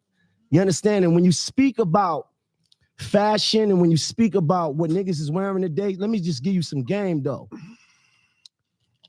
Tim's, Air Force Ones, Pelés, Avirexes, and all the things that you see people wear today. Those things was made hot in this generation here. Those are the things that was made hot in the 80s and the 90s, and we made popular. So like, leave niggas out of that. Like you giving it your opinion, and my opinion to you is I think you built like a fucking a woman with 4 kids. Like, what are we really talking about? No. Let me talk though, because this is the problem. Niggas been talking every day. Old niggas, niggas been talking every day. We wake up, niggas is saying shit about us, and we ain't. Yeah. We take the high road every time, but we got to put things in perspective, right? You got a nigga that probably spent early life afraid to really be and couldn't be in the in crowd, was insecure, couldn't take his pants off in front of women. You understand what I'm saying? So now 100%. Yeah. 100%. Yeah, ashamed, right? Because listen, I know, you know, part of being a senior citizen is that is that you still outside. And I know the hoes. Everybody know, man don't know the hoes. So I know the hoes that these niggas be DMing and all, and I know what they say about these boys. They call that boy, you know what they call that boy? They call that boy chicken. Chicken for chicken nugget. Stop playing with me, nigga. Come on, micro nigga. I'm a big dick dictator. Stop playing with me. Everything I say, nigga, what I say, niggas been talking. Stop playing. Yeah. You understand? And with that being said, yeah. Happy Thanksgiving, everybody. Happy Thanksgiving. Happy Thanksgiving, man. Happy Thanksgiving, man. Guess you had some things you want to get off your chest. Yeah, man. I'm tired of these niggas, man. Let's rap about it. Yeah. I feel you. I feel you, G. I understand you. I feel you. I feel you. Get some food. You got vendors. Again, shout out to man. No, I ain't gonna lie. It just be certain shit. Like I get that people be wanting to have their opinions and their takes on shit, but it just be some shit, bro. You just gotta like leave that shit alone, dog. That conversation ain't for you, big dog. Like, relax. Oh, I did because we talking about. I always talk about TikTok Shop. I want to play this one. TikTok partners with you. So people don't realize this, but TikTok takes a percentage of your sales, which makes them your business partners. So whatever you're selling on TikTok, once you get it approved and you get your shop set up, they will promote you to the entire TikTok community. Why? Because they want you to get more sales. Why do they want you to get more sales? So it's business. It's like TikTok is like a network marketing company for real, but they let you promote and sell whatever it is that you choose to. So I got banned from Instagram a few days ago. So now What you did? You can't skip over that. The last company that I was in, in that company they had a GLP-1 product. Okay. And I put a post out and I said something about GLP-1, and at the time it was okay. Now I guess it's a drug or something like that. So you can't do that. So they literally banned me from that post. Okay. But it worked in my favor because now I'm on TikTok. TikTok is a different energy. TikTok spends money. You make money on TikTok. TikTok is really a business. Yeah. That What you get to level do you network. have to be at to partner with TikTok? You got to have at least 10,000 followers, but it's easy. You could do 10,000 followers in a minute. But the retail sales on TikTok is crazy. There's people who really their whole business model is selling on TikTok. They don't need to be in brick and mortar locations. They don't really need to, they can just go on TikTok and do these shops and make enough money to, more than enough to sustain themselves. Easy. Once you got to be consistent. You got to get it set up. Like the hardest part is getting everything set up. That's why I have a team for that. Once you get everything set up, you literally could promote whatever you want to promote. And TikTok, they're your partners. TikTok. And the reason why I wanted to play that real quick, because even when she talking about the consistency thing, and I want to totally agree with that, because it's two people on TikTok that I follow that I kind of know. And there's one, this is light-skinned nigga. And I'm talking about he only promote good quality shit. And then it's this stud. And her shit, sometimes she be kind of like gassing up some bullshit sometimes. But the light skinned nigga, but both of them be consistent. Like they literally, I'm talking about the light skinned nigga be having only thing he promote is good quality shit. So I even know, like for me sometimes now, like because now that I've been on, like buying shit from TikTok, I pay attention. Like if he don't post it and he ain't got it on, I'm not buying it, because this nigga lit all the good shit on TikTok from even when Fashion Nova went and started doing partnerships with them or PacSun, like, because I didn't just bought some PacSun. You know what, real quick, I just bought some shit from PacSun from them. I do want to sit here and say something about a basketball player when it comes to clothes in a minute too as well, just because we talked about PacSun.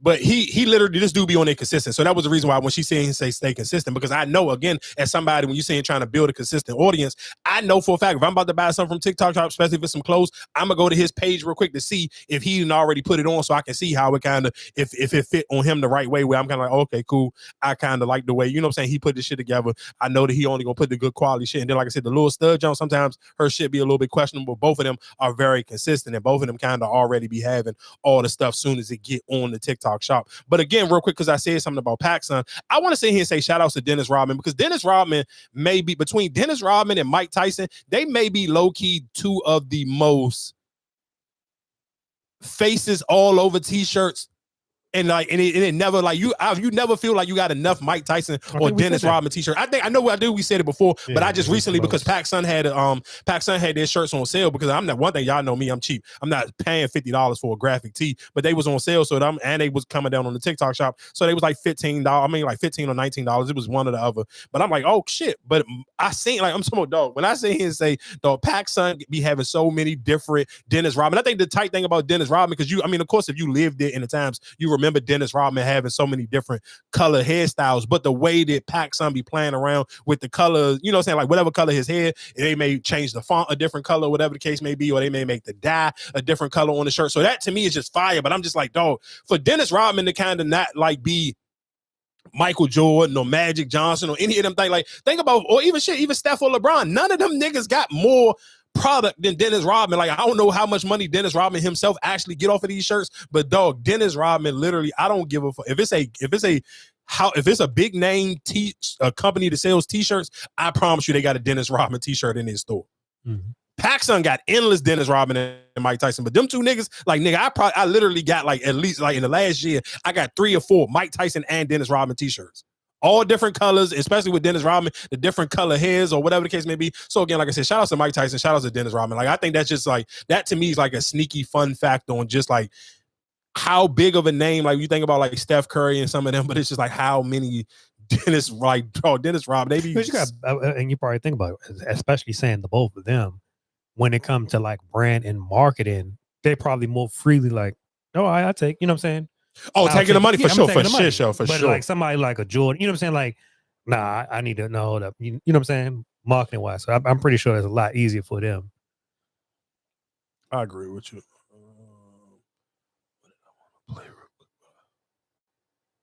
Them old niggas be like, I need me something hot and young. Man, where your old ass out? Hey, shit, bullshit. Why I get on this 100 milligram and fuck the wig off your little big head ass. Oh, shit.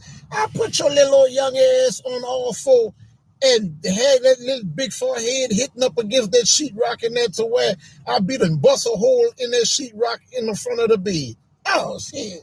That fucking 100 milligram and turn your ass around and face it to the wall. I'll fuck the wig right off your little ass. Shit, holla back. You be the world's whole ass men out. Shit.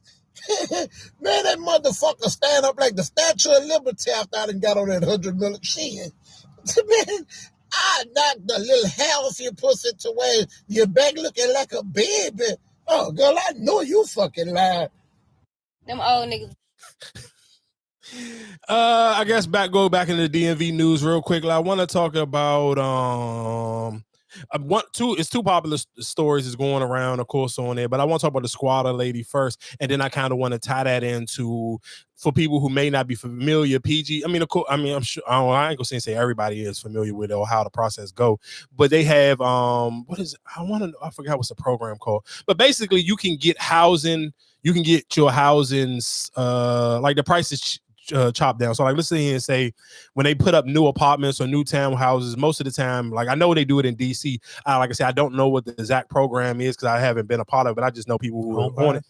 No. They have it where it's like, let's say if they put up like just for DC example, but I know that Maryland just recently opened theirs up, and I believe you can't after I want to say after next week, they're not taking no more people putting names on the list, but it's up to like 30,000 people. But let's just say for DC, I know how the DC one works. So let's say when every time they put up a new building somewhere in DC, they gotta have, let's say if the building holds 2,000 people, they gotta at least put 10 to 15 people on vouchers in there. Oh, okay. So let's say like, especially for DC, I think that's what it's called, right? And maybe but let's just say for DC, you know, like shit, some of them Jones apartments may be 4,500. So if you get a voucher, you may be able to get into that building. Realistically, this apartment may cost you 4,500. If you wasn't on the voucher, they may get off the voucher. They get you in there for 900.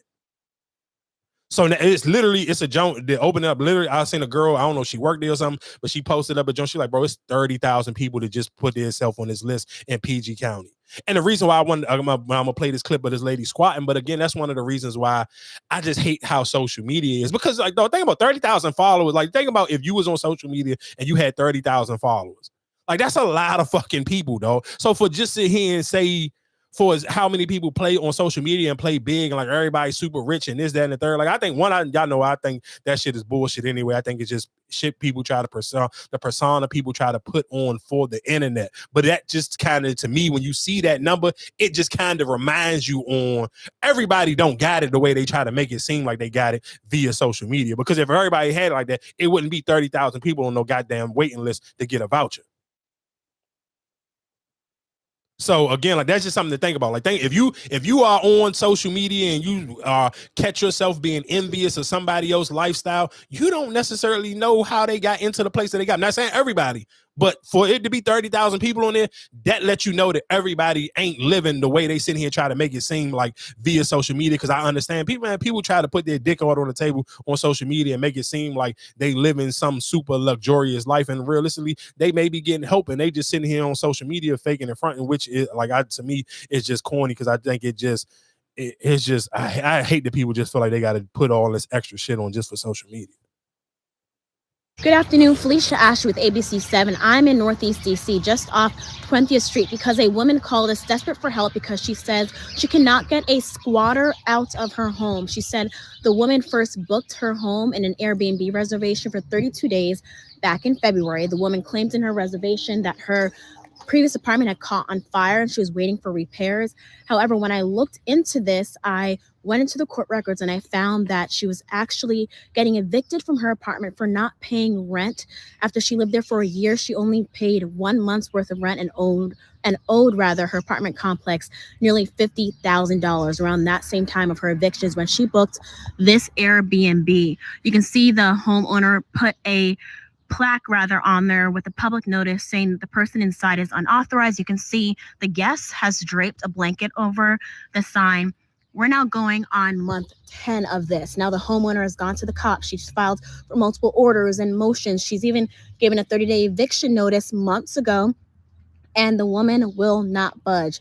In addition to that, now the woman is pushing back and filing motions against the homeowner. The homeowner says that the guest keeps calling the police every time the homeowner comes and making fake allegations against her. In the midst of that, the guest is not paying while she's been here for nearly 9 months, going on 10, while the homeowner is stuck paying thousands of dollars for attorney fees, and as well as the bills for this home, like the mortgage and utilities, all while the guest inside is seen on social media going on trips and turning up in Jamaica, going out, and also promoting her nonprofit. So what is coming up next? The homeowner has gone to court. She filed an emergency order. She's hoping that in December, the judge will honor a agreement that the homeowner made with the alleged squatter. Because back in November, after so many months of dealing with this, the homeowner said, hey, I will pay you to get out of my home and also admit that you are not a tenant. The squatter signed that document, but still would not budge. And that was just over 2 months ago. So we've actually gone up to the door and tried to get the person to come out to speak to us as to why they're not leaving. We also approached someone that was going to their car and they did not want to speak with us. But the homeowner says it's putting her in distress, causing her financial and emotional turmoil. Meanwhile, there's a stranger in her home living rent-free. Good afternoon. That was that one. Matter of fact, real quick, shout out to Shannon Sharp. I'm not gonna lie to you. Probably one of the best club Shay Shays I've seen in a minute. Probably my favorite one. Between this one, I like this Killer Mike and I like this David Banner one as well, since his little, situation he done had.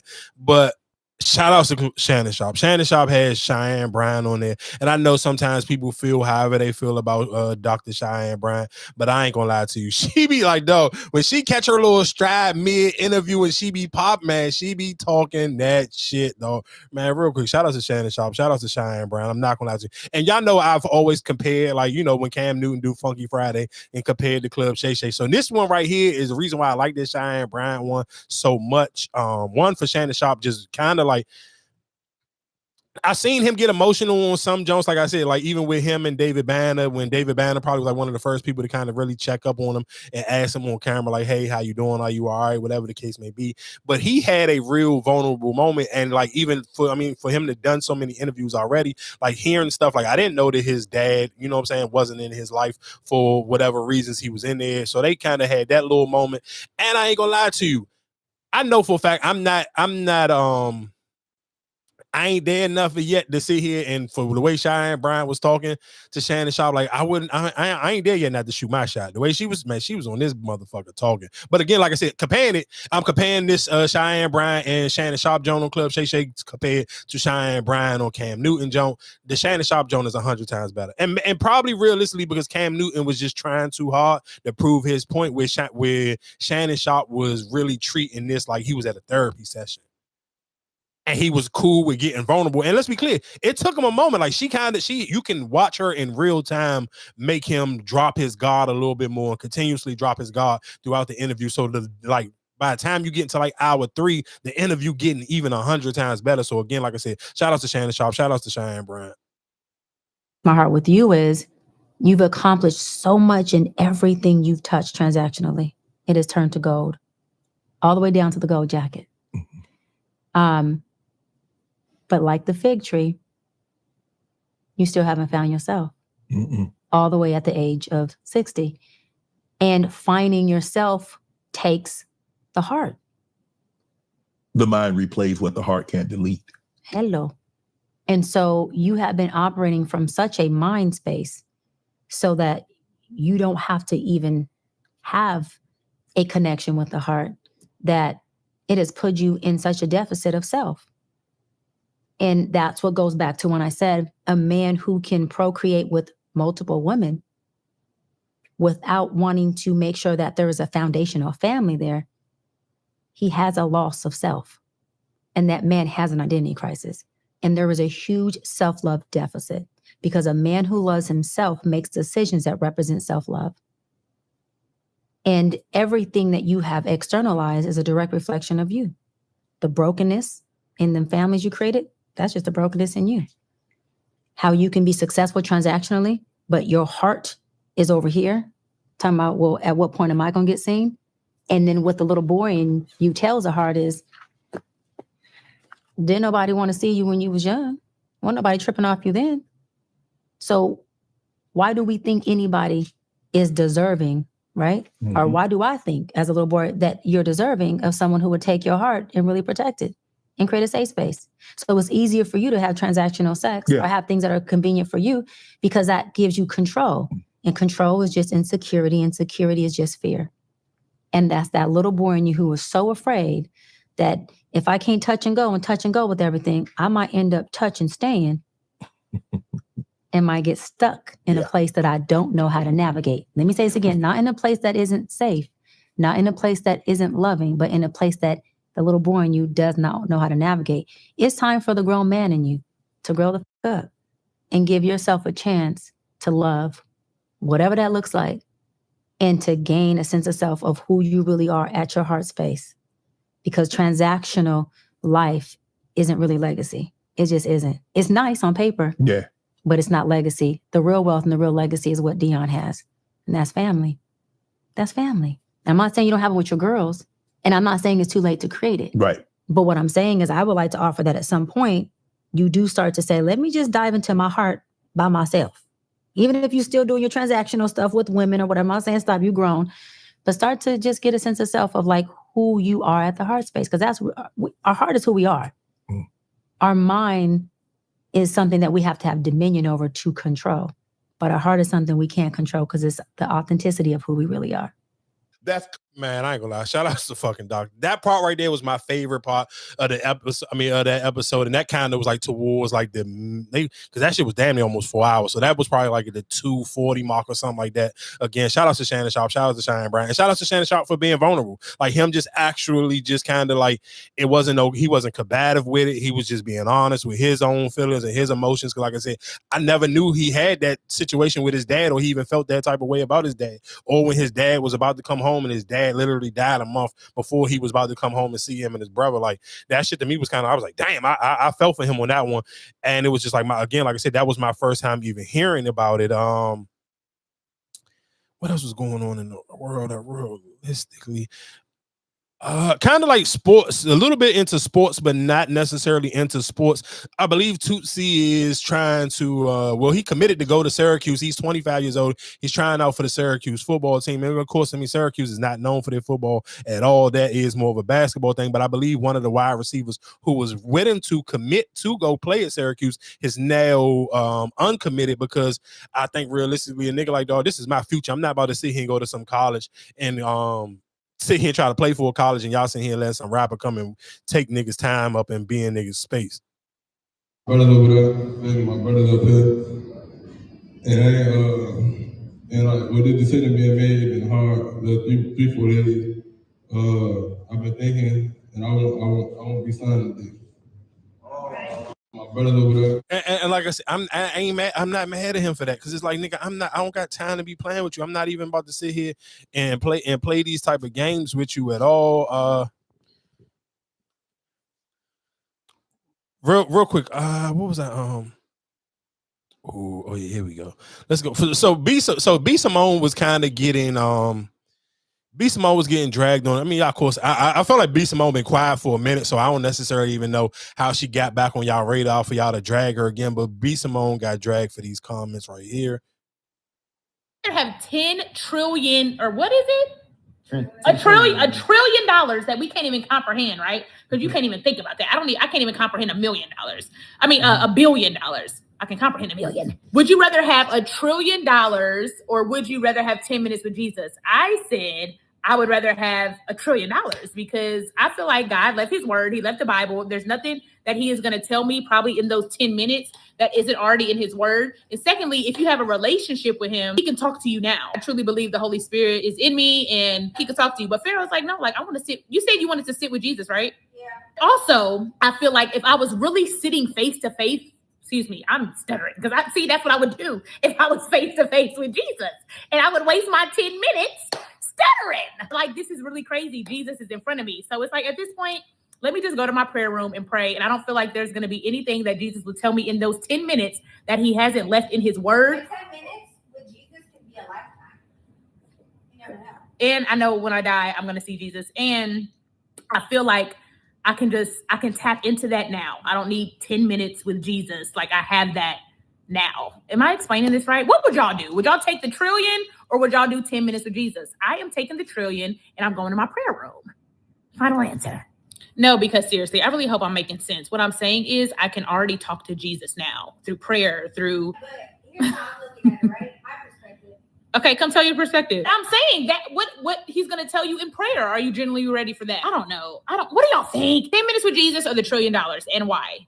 And then also it's like, am I taking the 10 minutes to see if my faith is real? I want to have faith without seeing Jesus. I feel like the 10 minutes also, not a cop out, but it's like, all right, let me see 10 minutes with Jesus. Yeah, let me see if he's real. Or let me see if what I believe in is like, it's like testing your faith. So I don't know.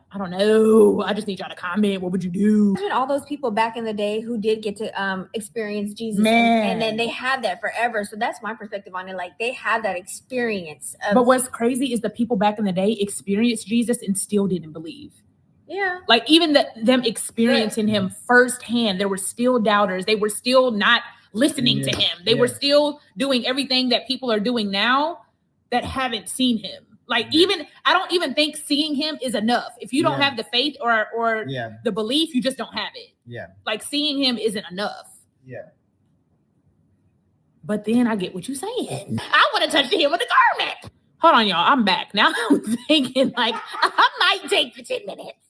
See, you know what's so messed up about all of this is, it's because and that's when it get tricky when you put your faith on social media and you kind of built your brand around this a little bit, because it'd be like, I feel like people don't want you, like, man, y'all listen to what I'm telling you. I'm not even about to sit here and explain all the passes I know I done put y'all on to.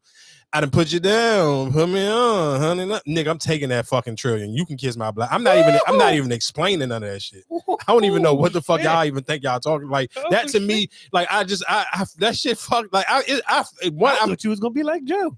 Man, fuck out of here. Hell no, nigga. Fuck no, nigga. Okay. You crazy as shit. Like, come on, dog.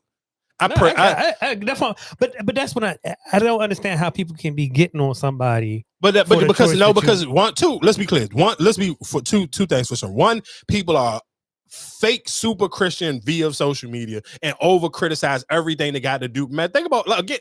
This is why I don't give a fuck about people's opinion on social media. Y'all try to crucify Jamal Brown y'all just start liking Jamal Brown. Y'all start liking Jamal Brown because now he seemed like a fucking activist more than a pastor. You crucify him for cheating on his wife, y'all, and you know about this bitch from a fucking reality show. So that's one reason why I wouldn't give a fuck about on me taking this $1 trillion and not sitting and taking the 10 minutes.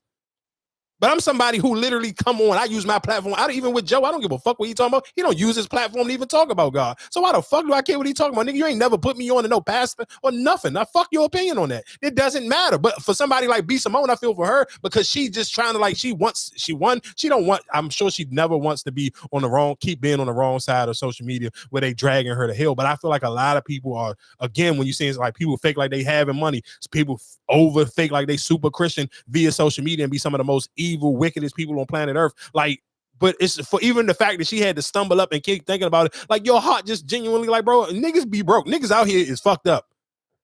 Excuse me. I got on here and I'm talking about working 12 hours and even thinking about how if I was a single mom, I would be beating all my kids' ass after working 12. You think that for a fact that I can sit here and again, God gave you that energy to even be able to work those 12 hours, to sit here and have a great work week. But yeah, at that same time, he gonna bless you so you ain't got to work them fucking long hours. Give me that $1 trillion, dog.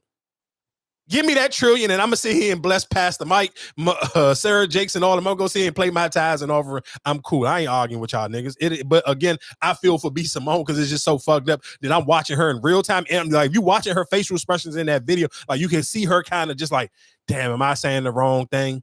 Am I tripping? I shouldn't have probably said that. Even though if your heart is telling you, I need that bread, I'm fucked up for real. She ain't having bread like she used to have it anyway. She done told y'all that. That was one of the reasons why y'all was on her head top early in the year. Bro, let that girl take her money and leave her the fuck alone, dog. Put you on. Oh, this shit was funny, dog. Why is reverse cowgirl illegal in Alabama? Wow. Because you can't turn your back on family. Hey, no, that's some nasty shit, Mo. That is fucking hilarious. Why is reverse? Oh, hold on. And this up. What's the worst thing about eating vegetables? Putting them back in their wheelchair? Hey, nigga. To that. Oh my God, dog. That is so fucking nasty. Did you get that? There is such a dark cloud.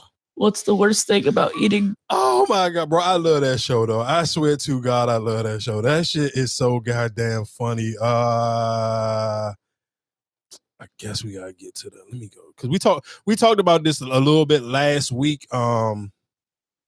We talked about the shooting last week, and I forgot that I didn't even know that this happened in where Jason Lee. What is Jason? Jason Lee is the mayor of the city? Or Stockton Vice Mayor Jason Lee Jason Lee. Yeah.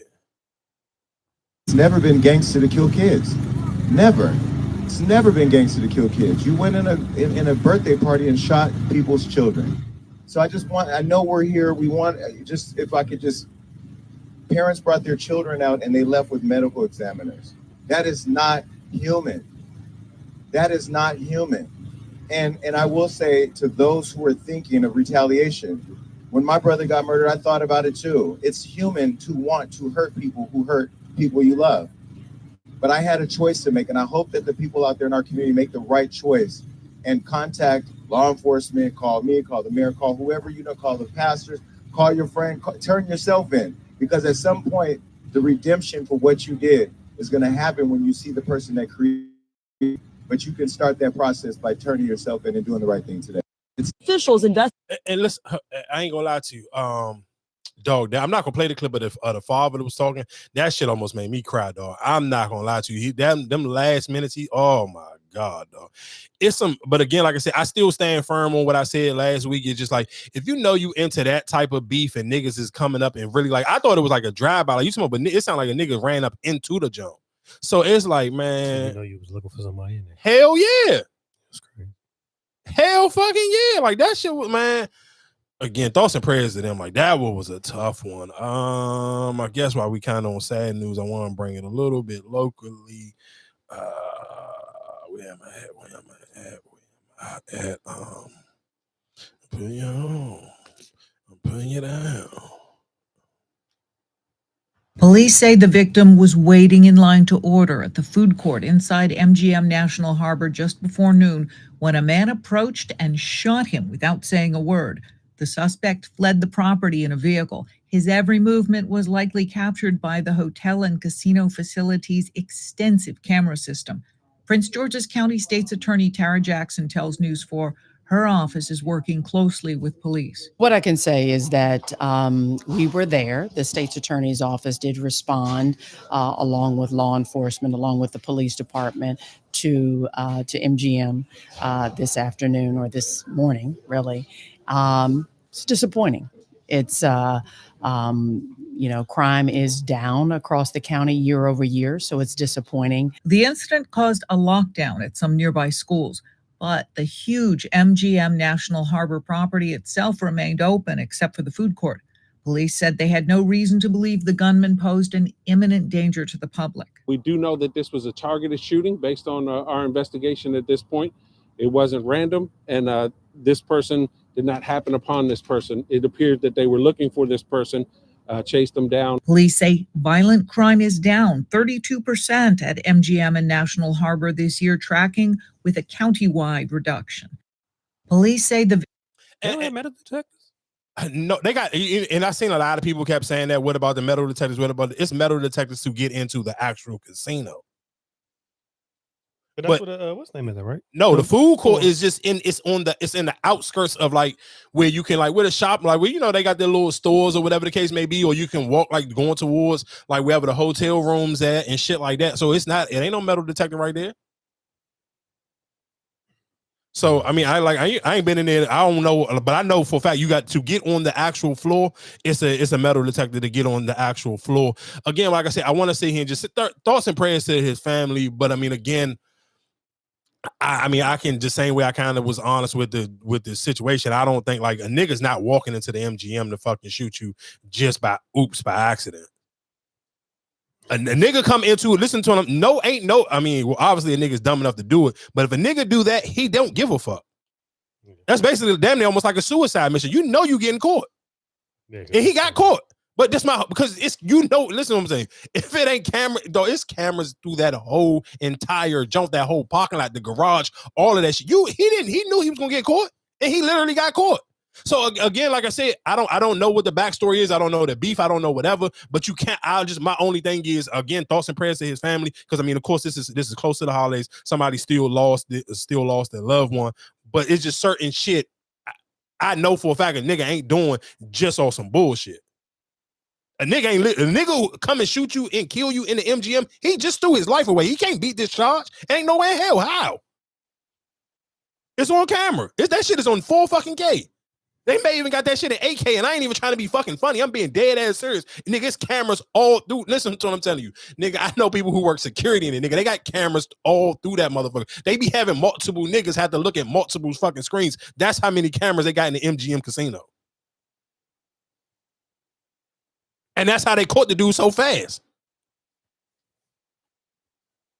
But I will play the clip of his grandma. But again, rest in peace to him. Thoughts and prayers to his family. But again, sometimes like we kind of just have to have those conversations of just a little bit honest. Like I said, I'm thoughts and prayers to them, because of course, we lost Neil around the same time, during that holiday time, in between Thanksgiving and Christmas, right after Thanksgiving. So I understand how that feels losing family around the holiday. So of course it's a touchy subject, but even the same way when I was having that conversation about Neil, it's just certain things you got to kind of just be certain shit. You got to be careful, especially during the like, bro, this nigga came in the MGM. You know how fucking nuts that is? Like a nigga ain't wait for you to come out where he may have a bit of better chance of getting away with this. He didn't care about getting away with it. Accused killer identified by police as 22-year-old Benjamin Williams. Meanwhile, Hawkins' grandmother shared this family picture with Fox 5 and says her grandson leaves behind a 1-year-old daughter. We're told he had just landed a new job in food services at Union Station before he was murdered inside MGM's food court on Wednesday. His family says he was waiting in line when he was shot in the back. And I asked the detective when he was talking to me and finished talking, I was like, I have one question. How in the world can you get up in MGM with a gun? It was stated to me, he just walks up in there. Where the security at? Where's the things that you walk through, the metal detectors or what? I mean, yeah, there wasn't none. They probably didn't assume that this would never happen and they never need none. It's a place to go to relax, to have fun, but still. Hawkins' family telling us he'll be laid to rest in Maryland tomorrow. Benjamin Williams, meanwhile, was arrested yesterday and is charged with first and second degree murder. We did ask MGM National Harbor why they don't have metal detectors at all entrances, including the food court, and a spokesperson responded by not answering, only highlighting comments from Prince George's County leaders saying, quote, MGM is a safe place to go. I'm gonna just say why they don't have them, because nobody's that fucking stupid to do no shit that's crazy. Nobody ain't. That's why I'm telling y'all, like, whatever happened, I don't know what happened or what's the reason behind it, but trust and believe it has to be something very serious. Because guess what? All of y'all have seen videos of niggas beating the living shit out of niggas in the MGM, and guess what? Niggas wasn't dumb enough to do to sit here and go run and get a gun and come back and try to shoot niggas. You know why? Because a nigga be like, I'd rather take my L and go the fuck home than sit here and send myself to a one-way ticket. You're going to jail and you ain't coming home, dog. Yeah, when you think about it, like that is crazy. It's like because you got gambling and all that going on. So you just think like, damn, somebody did get in there with a gun. It's just, you know what I'm saying? Because like niggas, you know, got anger issues. So just imagine like if he was, you know what I'm saying? Like that's the crazy. That's why I said when you say that, like, damn, how did he get in there with that gun? Because it's a casino. You would never think nothing about like. Yeah, because it happened in the casino. They ain't go in the casino. You on the outskirts. You in the building, but you on the outskirts. Like it's like It's again, not like how what's the Maryland Live. I don't know. I ain't never been in Maryland Live before. Oh, okay, because I once lived like Maryland Live. I think the food is inside of the casino. Like you go past the little security, but even then, I don't think they got them. Do they got them on the second? They might have one now, but I don't think.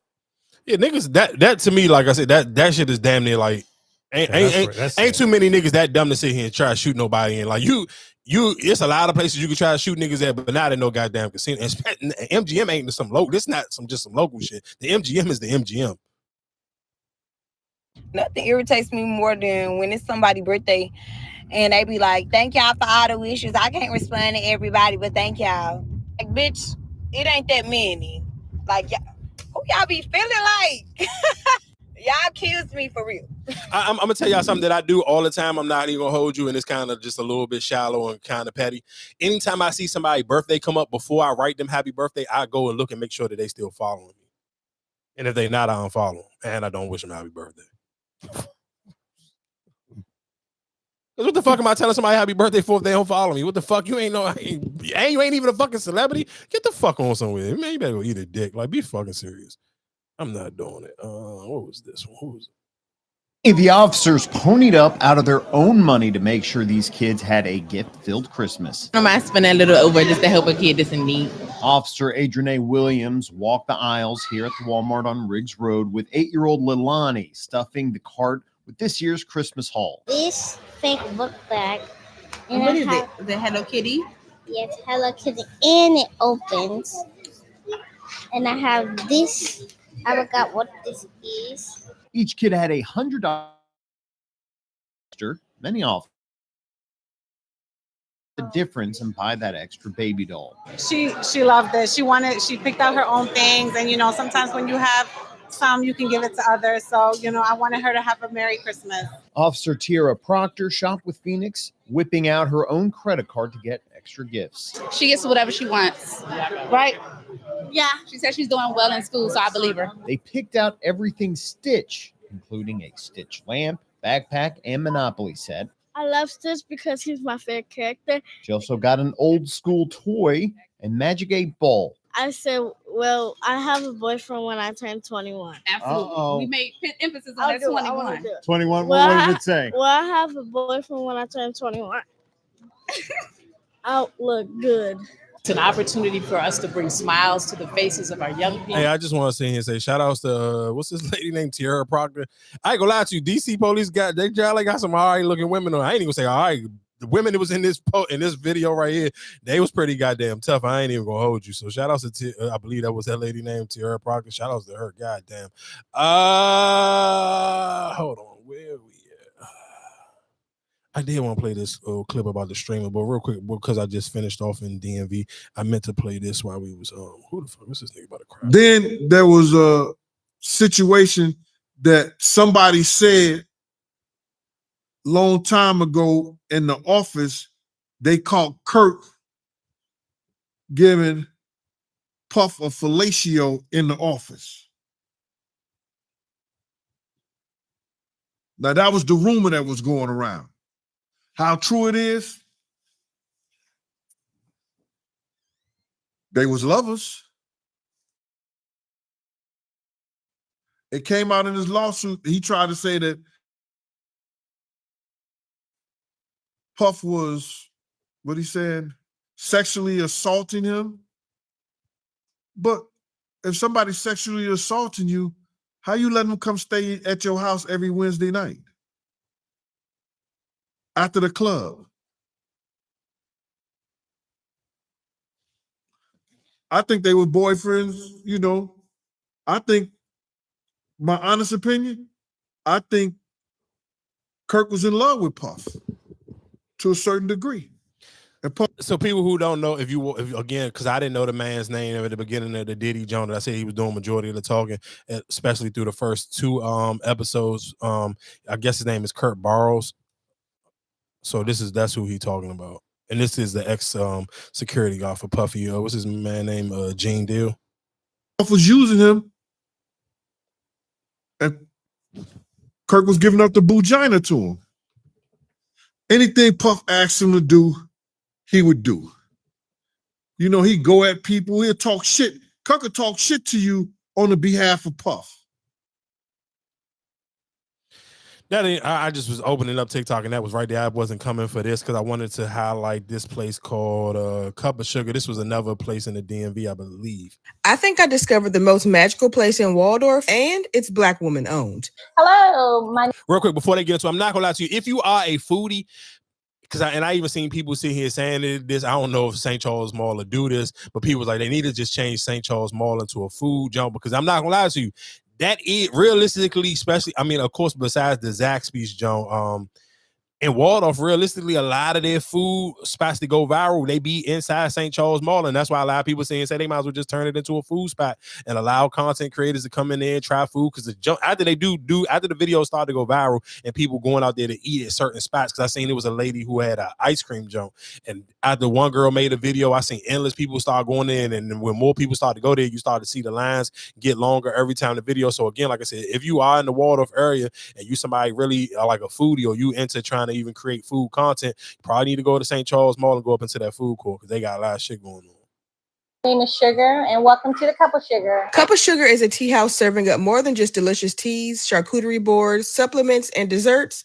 They're serving an experience. The menu of teas and wellness add-ons could take days to explore. Have over 1,000 selections. And the atmosphere is warm, intentional, and perfect for catching up with friends, getting some remote work done, or simply taking a moment for yourself. And what I love most is that Sugar even invites other small business owners to come in and showcase their products. It's rare to find a person and place this welcoming, this thoughtful, and this community focused. She truly uplifts everyone who walks through the door. Whether you're a tea fanatic, a dessert lover, or curious about a new supplement you've heard about, or just want a beautiful spot to unwind, Cup of Sugar has it all. What are you waiting for? Pull up on Sugar today, tomorrow, or this weekend. You'll thank me later.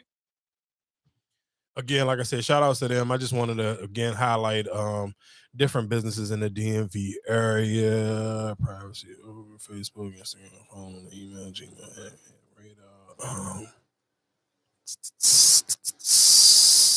What else was going on? And good God Almighty, the amount of women that proposed to their boyfriends on Thanksgiving. Let me tell y'all something. And I'm going to take my glasses off of this shit, okay? I will scrape my coochie across a motherfucking cheese grater, bitch, before I propose to a nigga. I will sweep the ocean floor with one strand of my motherfucking hair before I propose to a nigga. I will beat my own ass before I propose to a nigga. This woman said she been with her man for 14 years. They have 4 fucking children together. And she was so excited because I'm going to propose to my boyfriend today.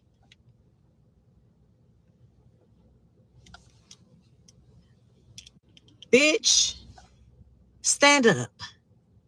I ain't gonna lie, 14 years is fucking absolutely insane. 14 years and you ain't, man, you might as well just, whatever y'all got going on, you might as well call it that's what it is and hang that shit up. Real quick. You want to go ahead and get your Pittsburgh Steelers shit off? I ain't gonna rob you of talking shit for your team, because I mean y'all won and probably realistically closed the door on the Ravens in their season. Shit, I don't know. I mean, to me personally, I feel like it looked good. But that shit, with that Aaron Rodgers shit, I can't. That shit's so up and down. That shit is so up and down. Like, it's like looking at him throwing a DK. I'm like, damn, all right, DK, all right, you having a game. Then next week, you fucking stink it up. You know what I'm saying? Like, it ain't nothing to get too excited for. I ain't gonna lie. I ain't making no excuses for Baltimore because Lamar just been doing some bullshit the last 2 weeks. But I ain't gonna lie to you. If I was just like a diehard like Raven fan, like just really OD watching football, I'd probably be ready to kill me a referee, because I ain't gonna lie to you. They kind of like, they done fucked the Ravens over 2 weeks in a row when it comes to them touchdowns. The one Jones, Zay Flowers against the Bengals when they called it fucking offensive pass interference, which you normally never, dog. It's so rare when you see a fucking offensive pass interference call. So the fact that they see him call the touchdown back, dead played in your fucking face with that one. Of course, I mean, what was that? The likely fumble on the Jones. I mean, that kind of was like, but it was like you literally seen 2 touchdowns get took away, and then today, literally for the game-winning touchdown, you see him called the motherfucker back. Like, what the fuck? Yeah, I ain't gonna lie to you. They put. I feel like you probably feel worse than Mark Andrews. No way in fucking hell. Shit, what? You fumbled twice? Twice. That lost you the game. Twice. Both of them games. Now, granted that the one he fumbled on against Cincinnati, it got ugly later on, but that was a turning point right there. Yeah, no, that was a turning point in the game. His shit still ain't worse than Derrick Henry fumbling that first game of the season against Buffalo. Yeah, I think about it, was like 4 games in a row. Derrick Henry fumbled every game, and them fumbles cost him the game. But for you to be in there, like you're in there, like, oh shit, let's just like you getting a bad bitch, like damn, my nut. You know what I'm saying? Like, yeah, nigga, Derrick Henry shit was just as bad. Nigga, the fucking Ravens was up by fucking 21 with 5 minutes to go. All he had to do is hold on. Yeah, shout out to the Pittsburgh Steelers, though. Shout out to Aaron Rodgers, because he even got a fucking this nigga ran for 42 yards on him. How the fuck do you let a nigga that's damn near 42 run for 42 yards on you? He is way too. Didn't he just hurt? Man, he did. His birthday is this week or some shit like that. Man, get the fuck out. Y'all niggas is crazy, though. Like, what the fuck? Like, that's why you can't even, that's why I'm not gonna lie to you. I be understanding why some people don't watch sports, because that shit will really make you fucking lose your mind. That's why I'd rather just play the video game. I can control this shit. Like, I'm cool with losing a game, but bitch, I'm not. Some of this shit they be losing, be like, nah, dog, get the fuck out of here. I'm just saying. I've seen. Go ahead, what you about to say? Why the hell did Jalen Daniel play? I don't know. That shit was stupid. Like, I don't get that shit at all. Like, that shit made he should be done for the season. And again, and you know what's so crazy though? But and that's why I sit here and say sometimes, like, I'll cut on sports radio just a little bit just to see like what's the temperature on like how Redskin fans are feeling. And let's be clear, it been niggas on the radio and people calling in who thought that he should have played at least for the Cowboys game. Like, bro, it's no reason. What the fuck do you want him to come back for? The season is over. You don't stand a chance in it. It's like you're playing for what the fuck are you playing for? You probably could have won that game without him. Yeah, that shit was dumb. I don't get it. Like, I don't get it. You risking the chance of injuring him more. And then it's kind of like, to me, it's like, even if I'm the owner, if you trying to build a new stadium, why you think you gonna get people? If you don't got no fucking quarterback, what stadium you think you gonna get niggas to buy season tickets to come to DC too? Man, y'all crazy as shit. You sitting here trying to, you literally, I don't know what the fuck type. They playing with their future right now on some shit I don't even understand. That shit was dumb as hell. Speedy recovery. That's why. But that's my thing. But okay. But if his mother is 8, why she didn't say, "Nah, you don't need to be blind"? Like I feel like that. What would you plan? What are you going to get? What did you gain? Nothing but another injury. That shit was even get it. Like that shit was just dumb as an organization. It's just dumb. Like it don't make no sense. Like I don't even get that shit. That shit was stupid. That shit was dumb as hell. Jokes, I have seen them start little and getting big to the point where people are doing it so much, the men are doing it so much, they do not know kids are watching y'all, they are making it okay. They are making gay okay, and it's not okay. They are teaching the little boys that it's okay and that we're just playing. Men don't play. When you ain't gay, you ain't gay. You don't play. You don't play. And it go way past playing. It starts with the joke, and then the joke gets bigger. And the little joke turns into hand movements, facial expressions, body language. Then it turns to you actually looking like a girl, acting like a girl, talking like a girl. Then it turns into you talking about what you want to do with men. It's not a joke. The devil is moving in the streaming world and targeting men, and they're not even seeing it. They just going with it. They're going with the flow, and now it's making it okay. It's not okay. I'm pissed to each other, playing with each other's little thing. I've seen it all on stream. You can't tell me ain't no man did it. Every man did it on social media. And if you feel offended by it, that's on you. I'm not calling nobody out. I'm just letting it be known. Who I'm calling out is the devil. I ain't calling no streamer out. The devil is who I'm calling out. And I see that you using these boys and these men because you see how much influence they have, and you see how much God blessed them with a platform, and you came and creeped in, and now everybody's acting like a woman. So for people who don't know what that young lady was talking about, she basically was sitting here talking about how the streamers are introducing, it seemed like they sitting here introducing gay shit to your kids, where it's kind of like younger kids are watching casting that. Because I mean, again, like I was even kind of like getting mad when I'm seeing some of the like blog pages pick up some of the streamer awards. I'm like, bro, this shit is for kids. Why y'all posting like the Shade Room or any of them? I'm like, bro, y'all audience is too old. Nobody, we don't give a fuck about this shit. Like, nigga, stop posting this shit. But so I do agree with what she's saying. If y'all sitting here in the house playing little gay games or doing whatever the case may be, and you know your audience is younger, why are you even? Because you are being influential. You are influential to a younger audience. So that does kind of like fuck with the mind a little bit. And I do want to play this clip of this transgender woman talking about just the gay shit, even when it comes to like cartoons. We're putting in cartoons trans flags and we're all this stuff that and that's my personal opinion. I don't agree with it. I think it's too young. I don't agree with 8-year-olds wearing makeup either. It was never sexualized and weird, and like, why does a 5-year-old watching a Netflix cartoon show need to know about that right now? Why? And then let's just really take it there. Let's take it there. Why are we encouraging our kids to be a different gender and feed them false information when they're so young? So this is what I said recently that people really understood. When I grew up and I started looking different, right? My mother encouraged me to just be myself. When I started wearing makeup and being more feminine and wanting to do certain things, it wasn't, oh my God, Jeffrey needs, what do they call it now? Gender affirming care. I'm done. She let me be myself. She didn't push me to be anything. Just like when you're a tomboy, did your mom try to, get you a surgery to be a, you know what I mean? Did she cut your tits off at 13? So nowadays it's all these telling their kids, oh my God, you like a Barbie? You're a woman. No, that's just a little boy experimenting, not knowing what the fuck he's doing. Why are we putting in?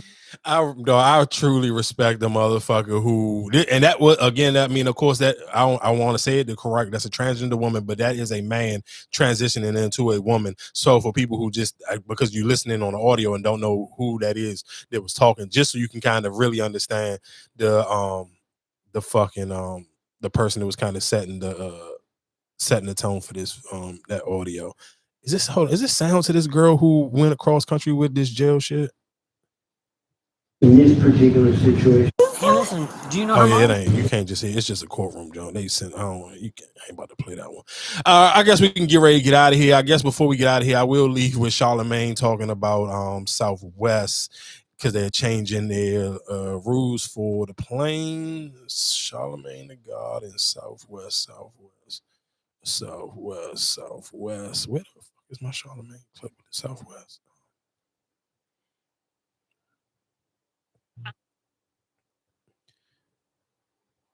This the one about the size? Yeah. So people don't know why I'm looking for the clip. Basically, Southwest is going to make fat people have to sit here and buy 2 plane tickets. I guess I didn't even know you can get one. They was just letting you take 2 seats for free. That shit sounded to me kind of like insane. Like, what the fuck you mean? Right now, Southwest is the only major airline that lets you ask for that extra seat for free at the airport, or buy it ahead of time and get a refund later. But now, under these new rules, that free option is gone, and even the refund is no longer guaranteed. A lot of people are already pushing back, saying the airline is putting the burden on passengers instead of fixing the real issue. They say the seats are already too small. Right. And a lot of fat people, they fly Southwest because, you know, the accommodation. So why would they change that? Why don't they just make them fly cargo? And furthermore, What? I don't have a problem at all with this, okay? If you are too big for 1 seat, then you just gotta buy 2 seats. Don't act like the plane is doing something to you. You know how big you are. But what if you don't got the bread to buy another seat, but you fat? Well, you can't shouldn't have been control eating that. so much bread. You need to stop eating bread. All right.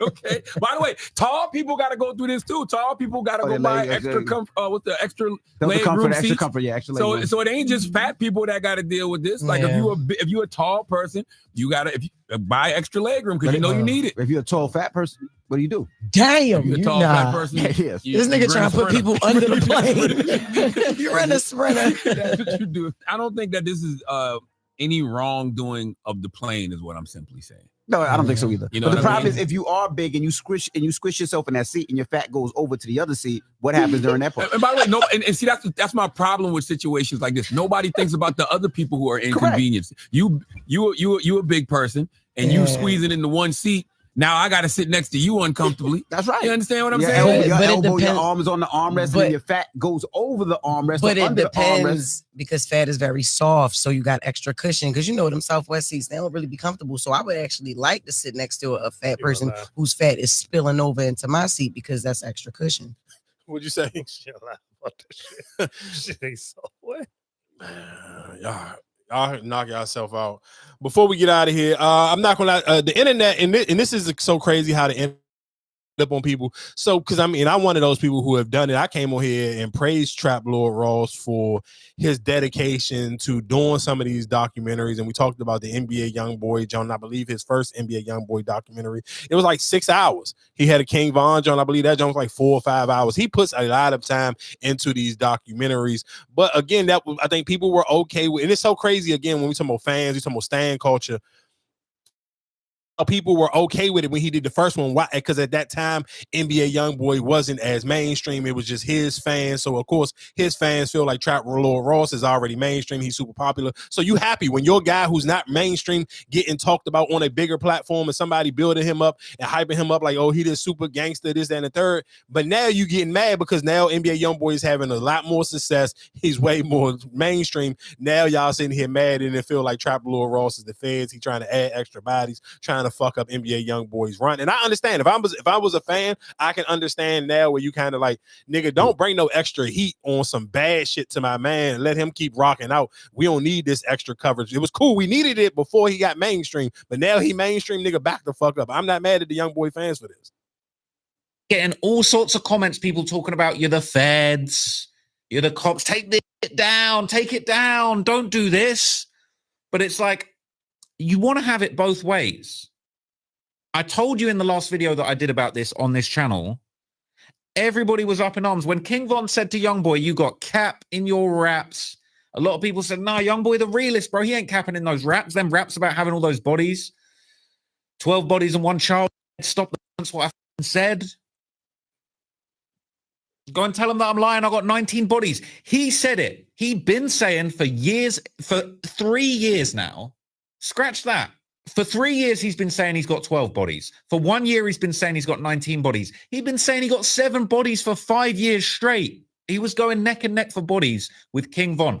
I feel like I'm well within my rights as a fan, as a hip-hopologist, as a historian of the game of drill music, because that's what I do. Journalist in drill music to discover and decipher what these lyrics are all about. All right.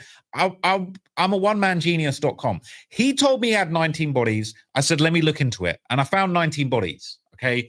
I'm getting all sorts of comments, people talking about you're the feds, you're the cops. Again, I understand why the fans is mad. They feel like, nigga, he made it already. Get the fuck off his dick. You already made one. Why are you making two? I do agree with that part. Like, nigga, you already made one documentary, John, 6 hours. Why the fuck are you making another one? But I understand why you doing it.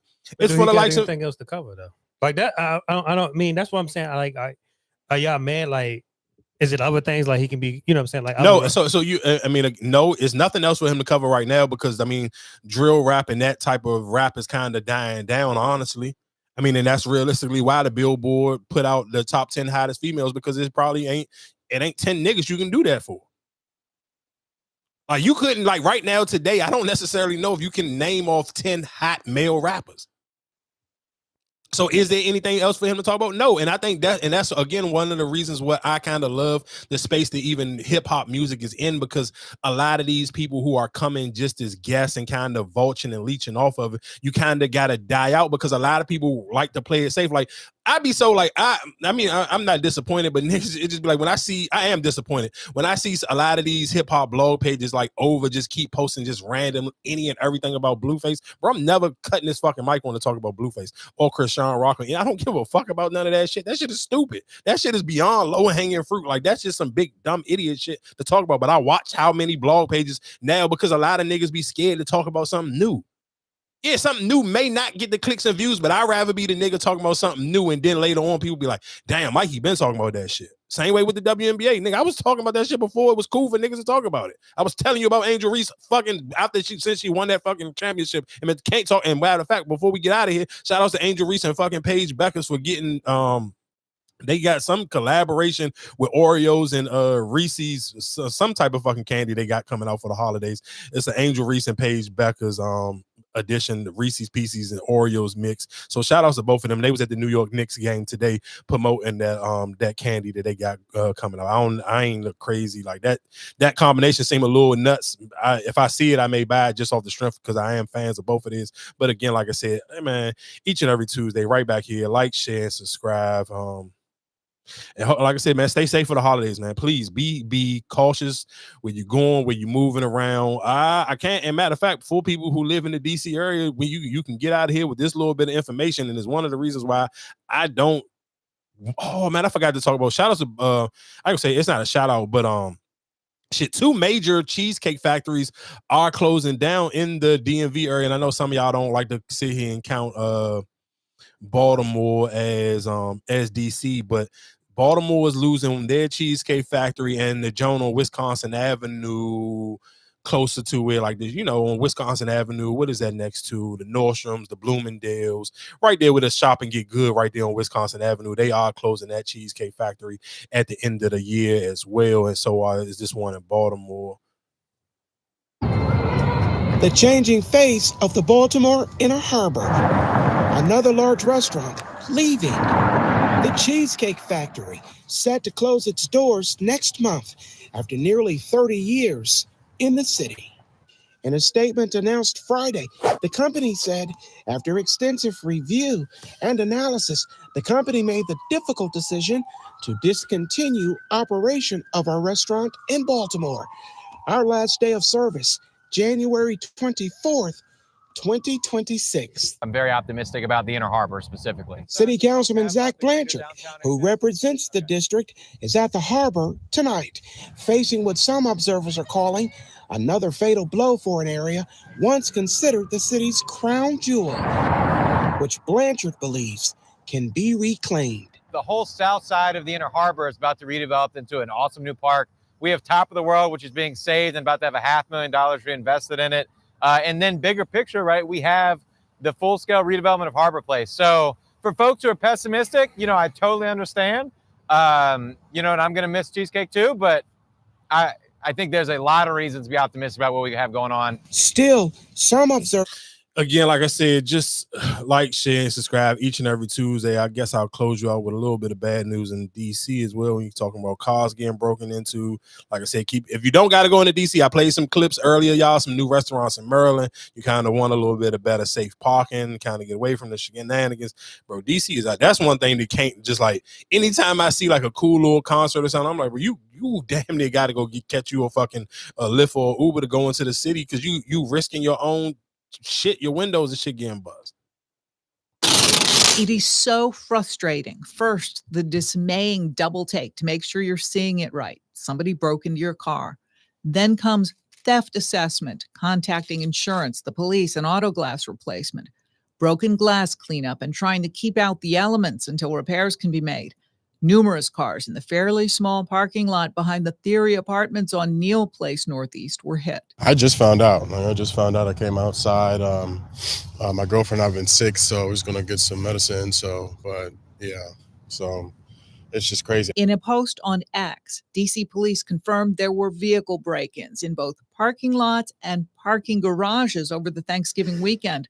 The post contained the reminder to never leave valuables in the car. Police say that even if you're not going to file an insurance claim and pay out of your own pocket, to let them know so that they can keep accurate statistics about exactly what happened here. It is again, like I said, like, share, and subscribe. Please be careful. We 2 weeks away from Christmas. That means we almost into the new year. So you already damn near at the finish line of this year. So please be safe, be kind to people, and just be a little bit courtesy. Give people some time. You ain't got to lean on that horn too much. I know people in a rush. You're trying to go wherever you got going. You're trying to hurry up and get out of work, get out of school. But please drive carefully. Please do not get too crazy with the horn, because it's a lot of people out here with crazy road rage. Everybody road rage ain't the fake, oh, cut you off. Some niggas will open up that fire. You do not want to sit here and lose your life over the holidays because you was just in a rush and driving crazy and riding on somebody's bumper, beeping their horn, and then they take it somewhere completely different. And even if you out, hold the door for somebody, tell people thank you. And if you got a couple extra dollars on you, I do see a lot of the youngins out here panhandling and asking for money. But again, I always think of it like this, especially if they catch you at the gas station or something and you got a couple dollars, I give it to them, because you know what I kind of in my mind always think of, and because it was some little young niggas. I was at like one of the 7-Eleven gas stations. They had like some little smell good. I wasn't buying this shit. I was just like, man, here, I got five. It was two little youngers, gave $5 a piece. But the reason why I always give them money, because in my mind I always think of it like, these little niggas could have easily had a drop on you and have a hammer and not out here instead of asking for money. They could just be taking your bread. So I always think of it like that. So you kind of, if you have it, don't be a dickhead and not give it to them and sit here and get them their ass to kiss or try to get them little niggas a hard time, because them little niggas could easily go sit here and get a little switchy on your ass and sit here and run up on you and rob you, instead of saying, hey, can you help my football team, or hey, can you help my basketball team, or can you whatever. Like, they doing something good with themselves instead of sitting here doing it the fucked up way. So again, like I said, like, share, and subscribe each and every Tuesday right back here, Bulture Podcast. Thank you again for listening, and happy holidays.